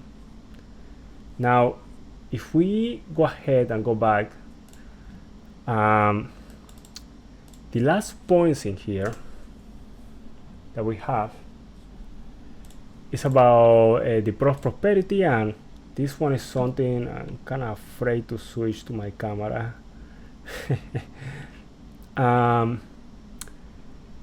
Oh, let's try it. Hopefully it doesn't break. Okay.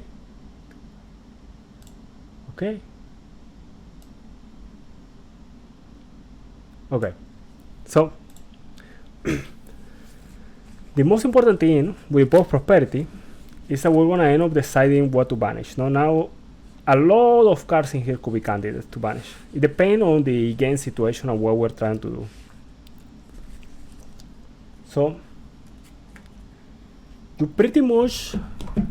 you almost never will prosperity for 6. Alright? If you don't have a way to play even a 1-card combo, you might want to prosperity for 6. But if you already have, like for example, if you already has a Cannahawk or you already has Rampengu, you're gonna provide prosperity for 3 and just try to get to that Elder, that SBT Lara that can help you get to a better board, no?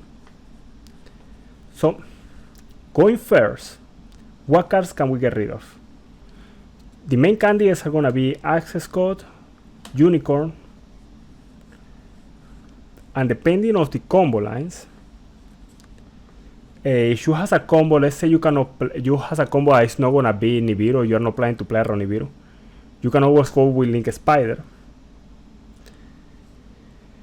If you have a combo that does not require Cross Ship, you can always go with Cross Ship.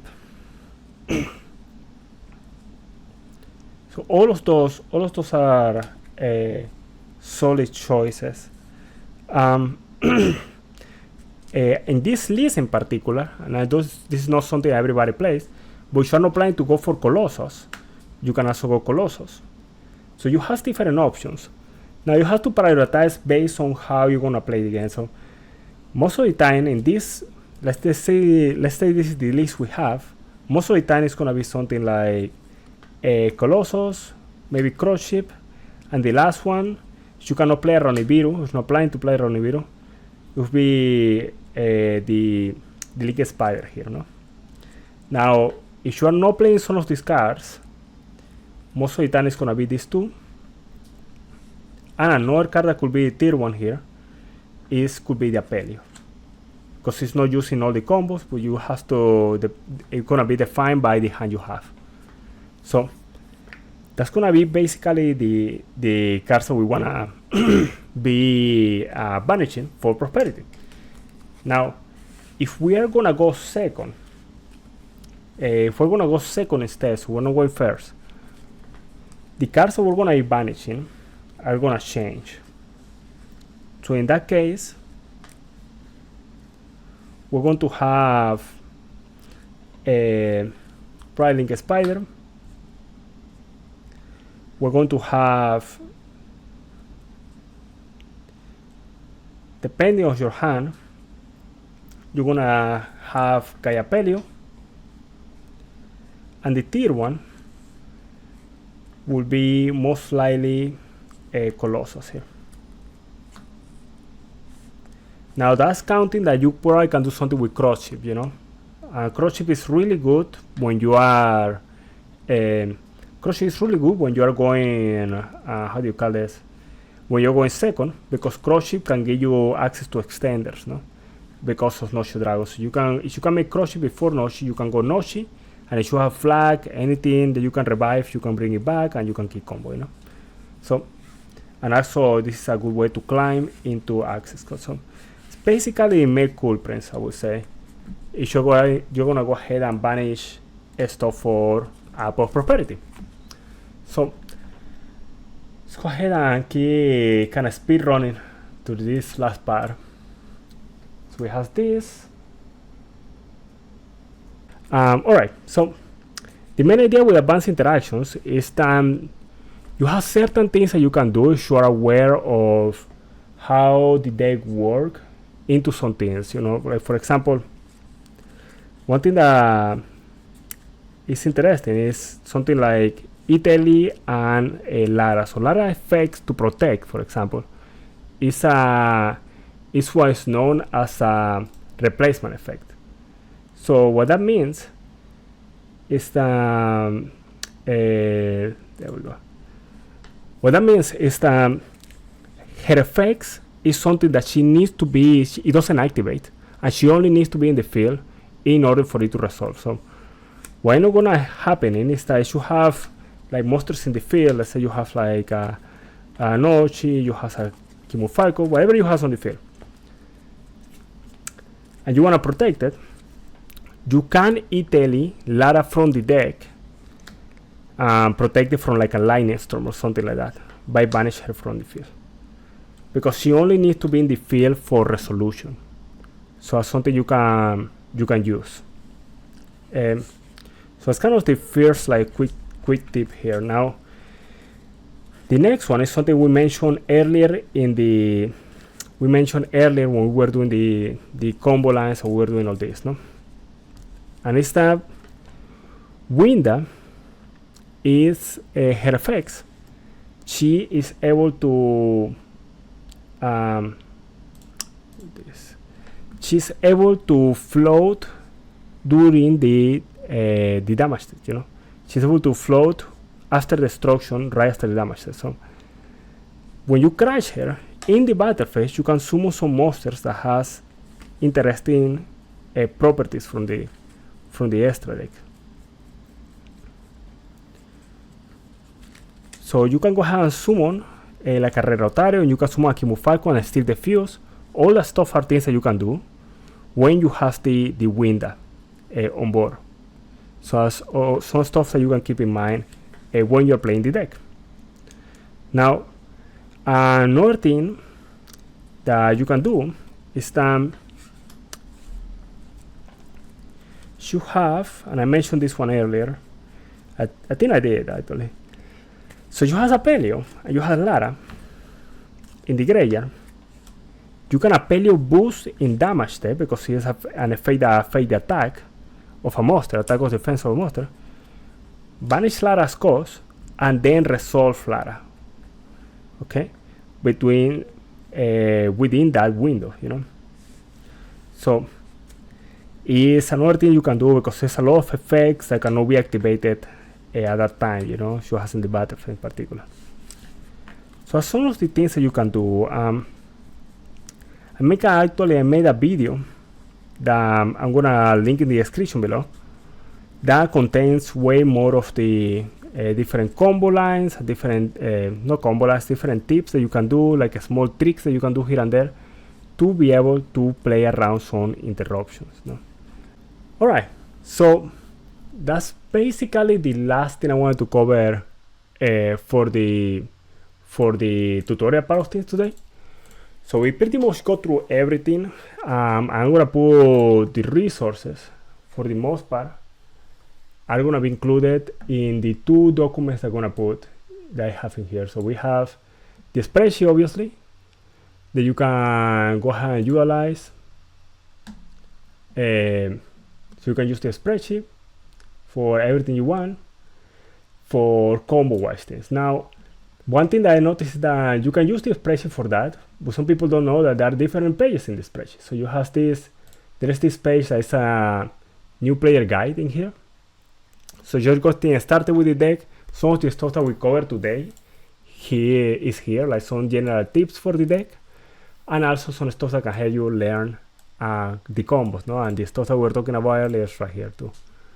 So we have all this and some of the advanced tips. This video was referenced earlier.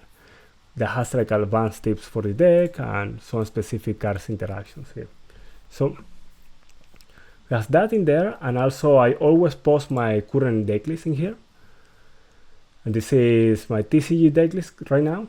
I'm gonna probably update this right soon. And the decklist that we're working with in Master Duel, I'm gonna put it right here.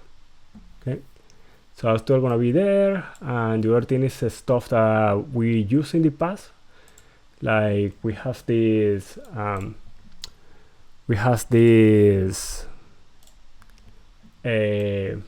probability for hands, and this is for the TCG in particular. Although I guess because it's 1 prosperity and 3 inheritance, it's also worth for the Master Duel format now.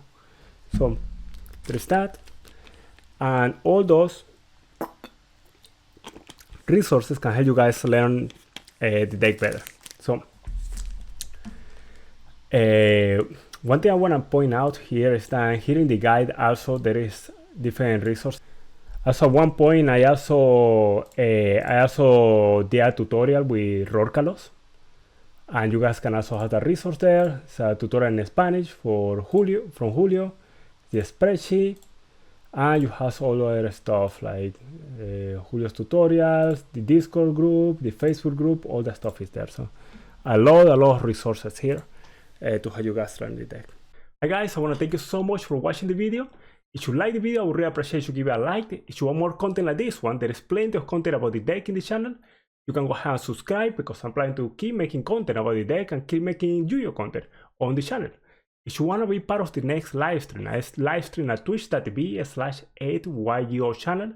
I often live stream Saturday and Sunday mornings. That will be around 8-9 AM Central Time. If you have any questions or have any comment you want to make about the video, please feel free to write in the comments below. I read every single comment. And again, every resource mentioned in the video is going to be in the description below, okay? So again, thank you so much for watching the video, and I will see you in the next video, if not in the live stream.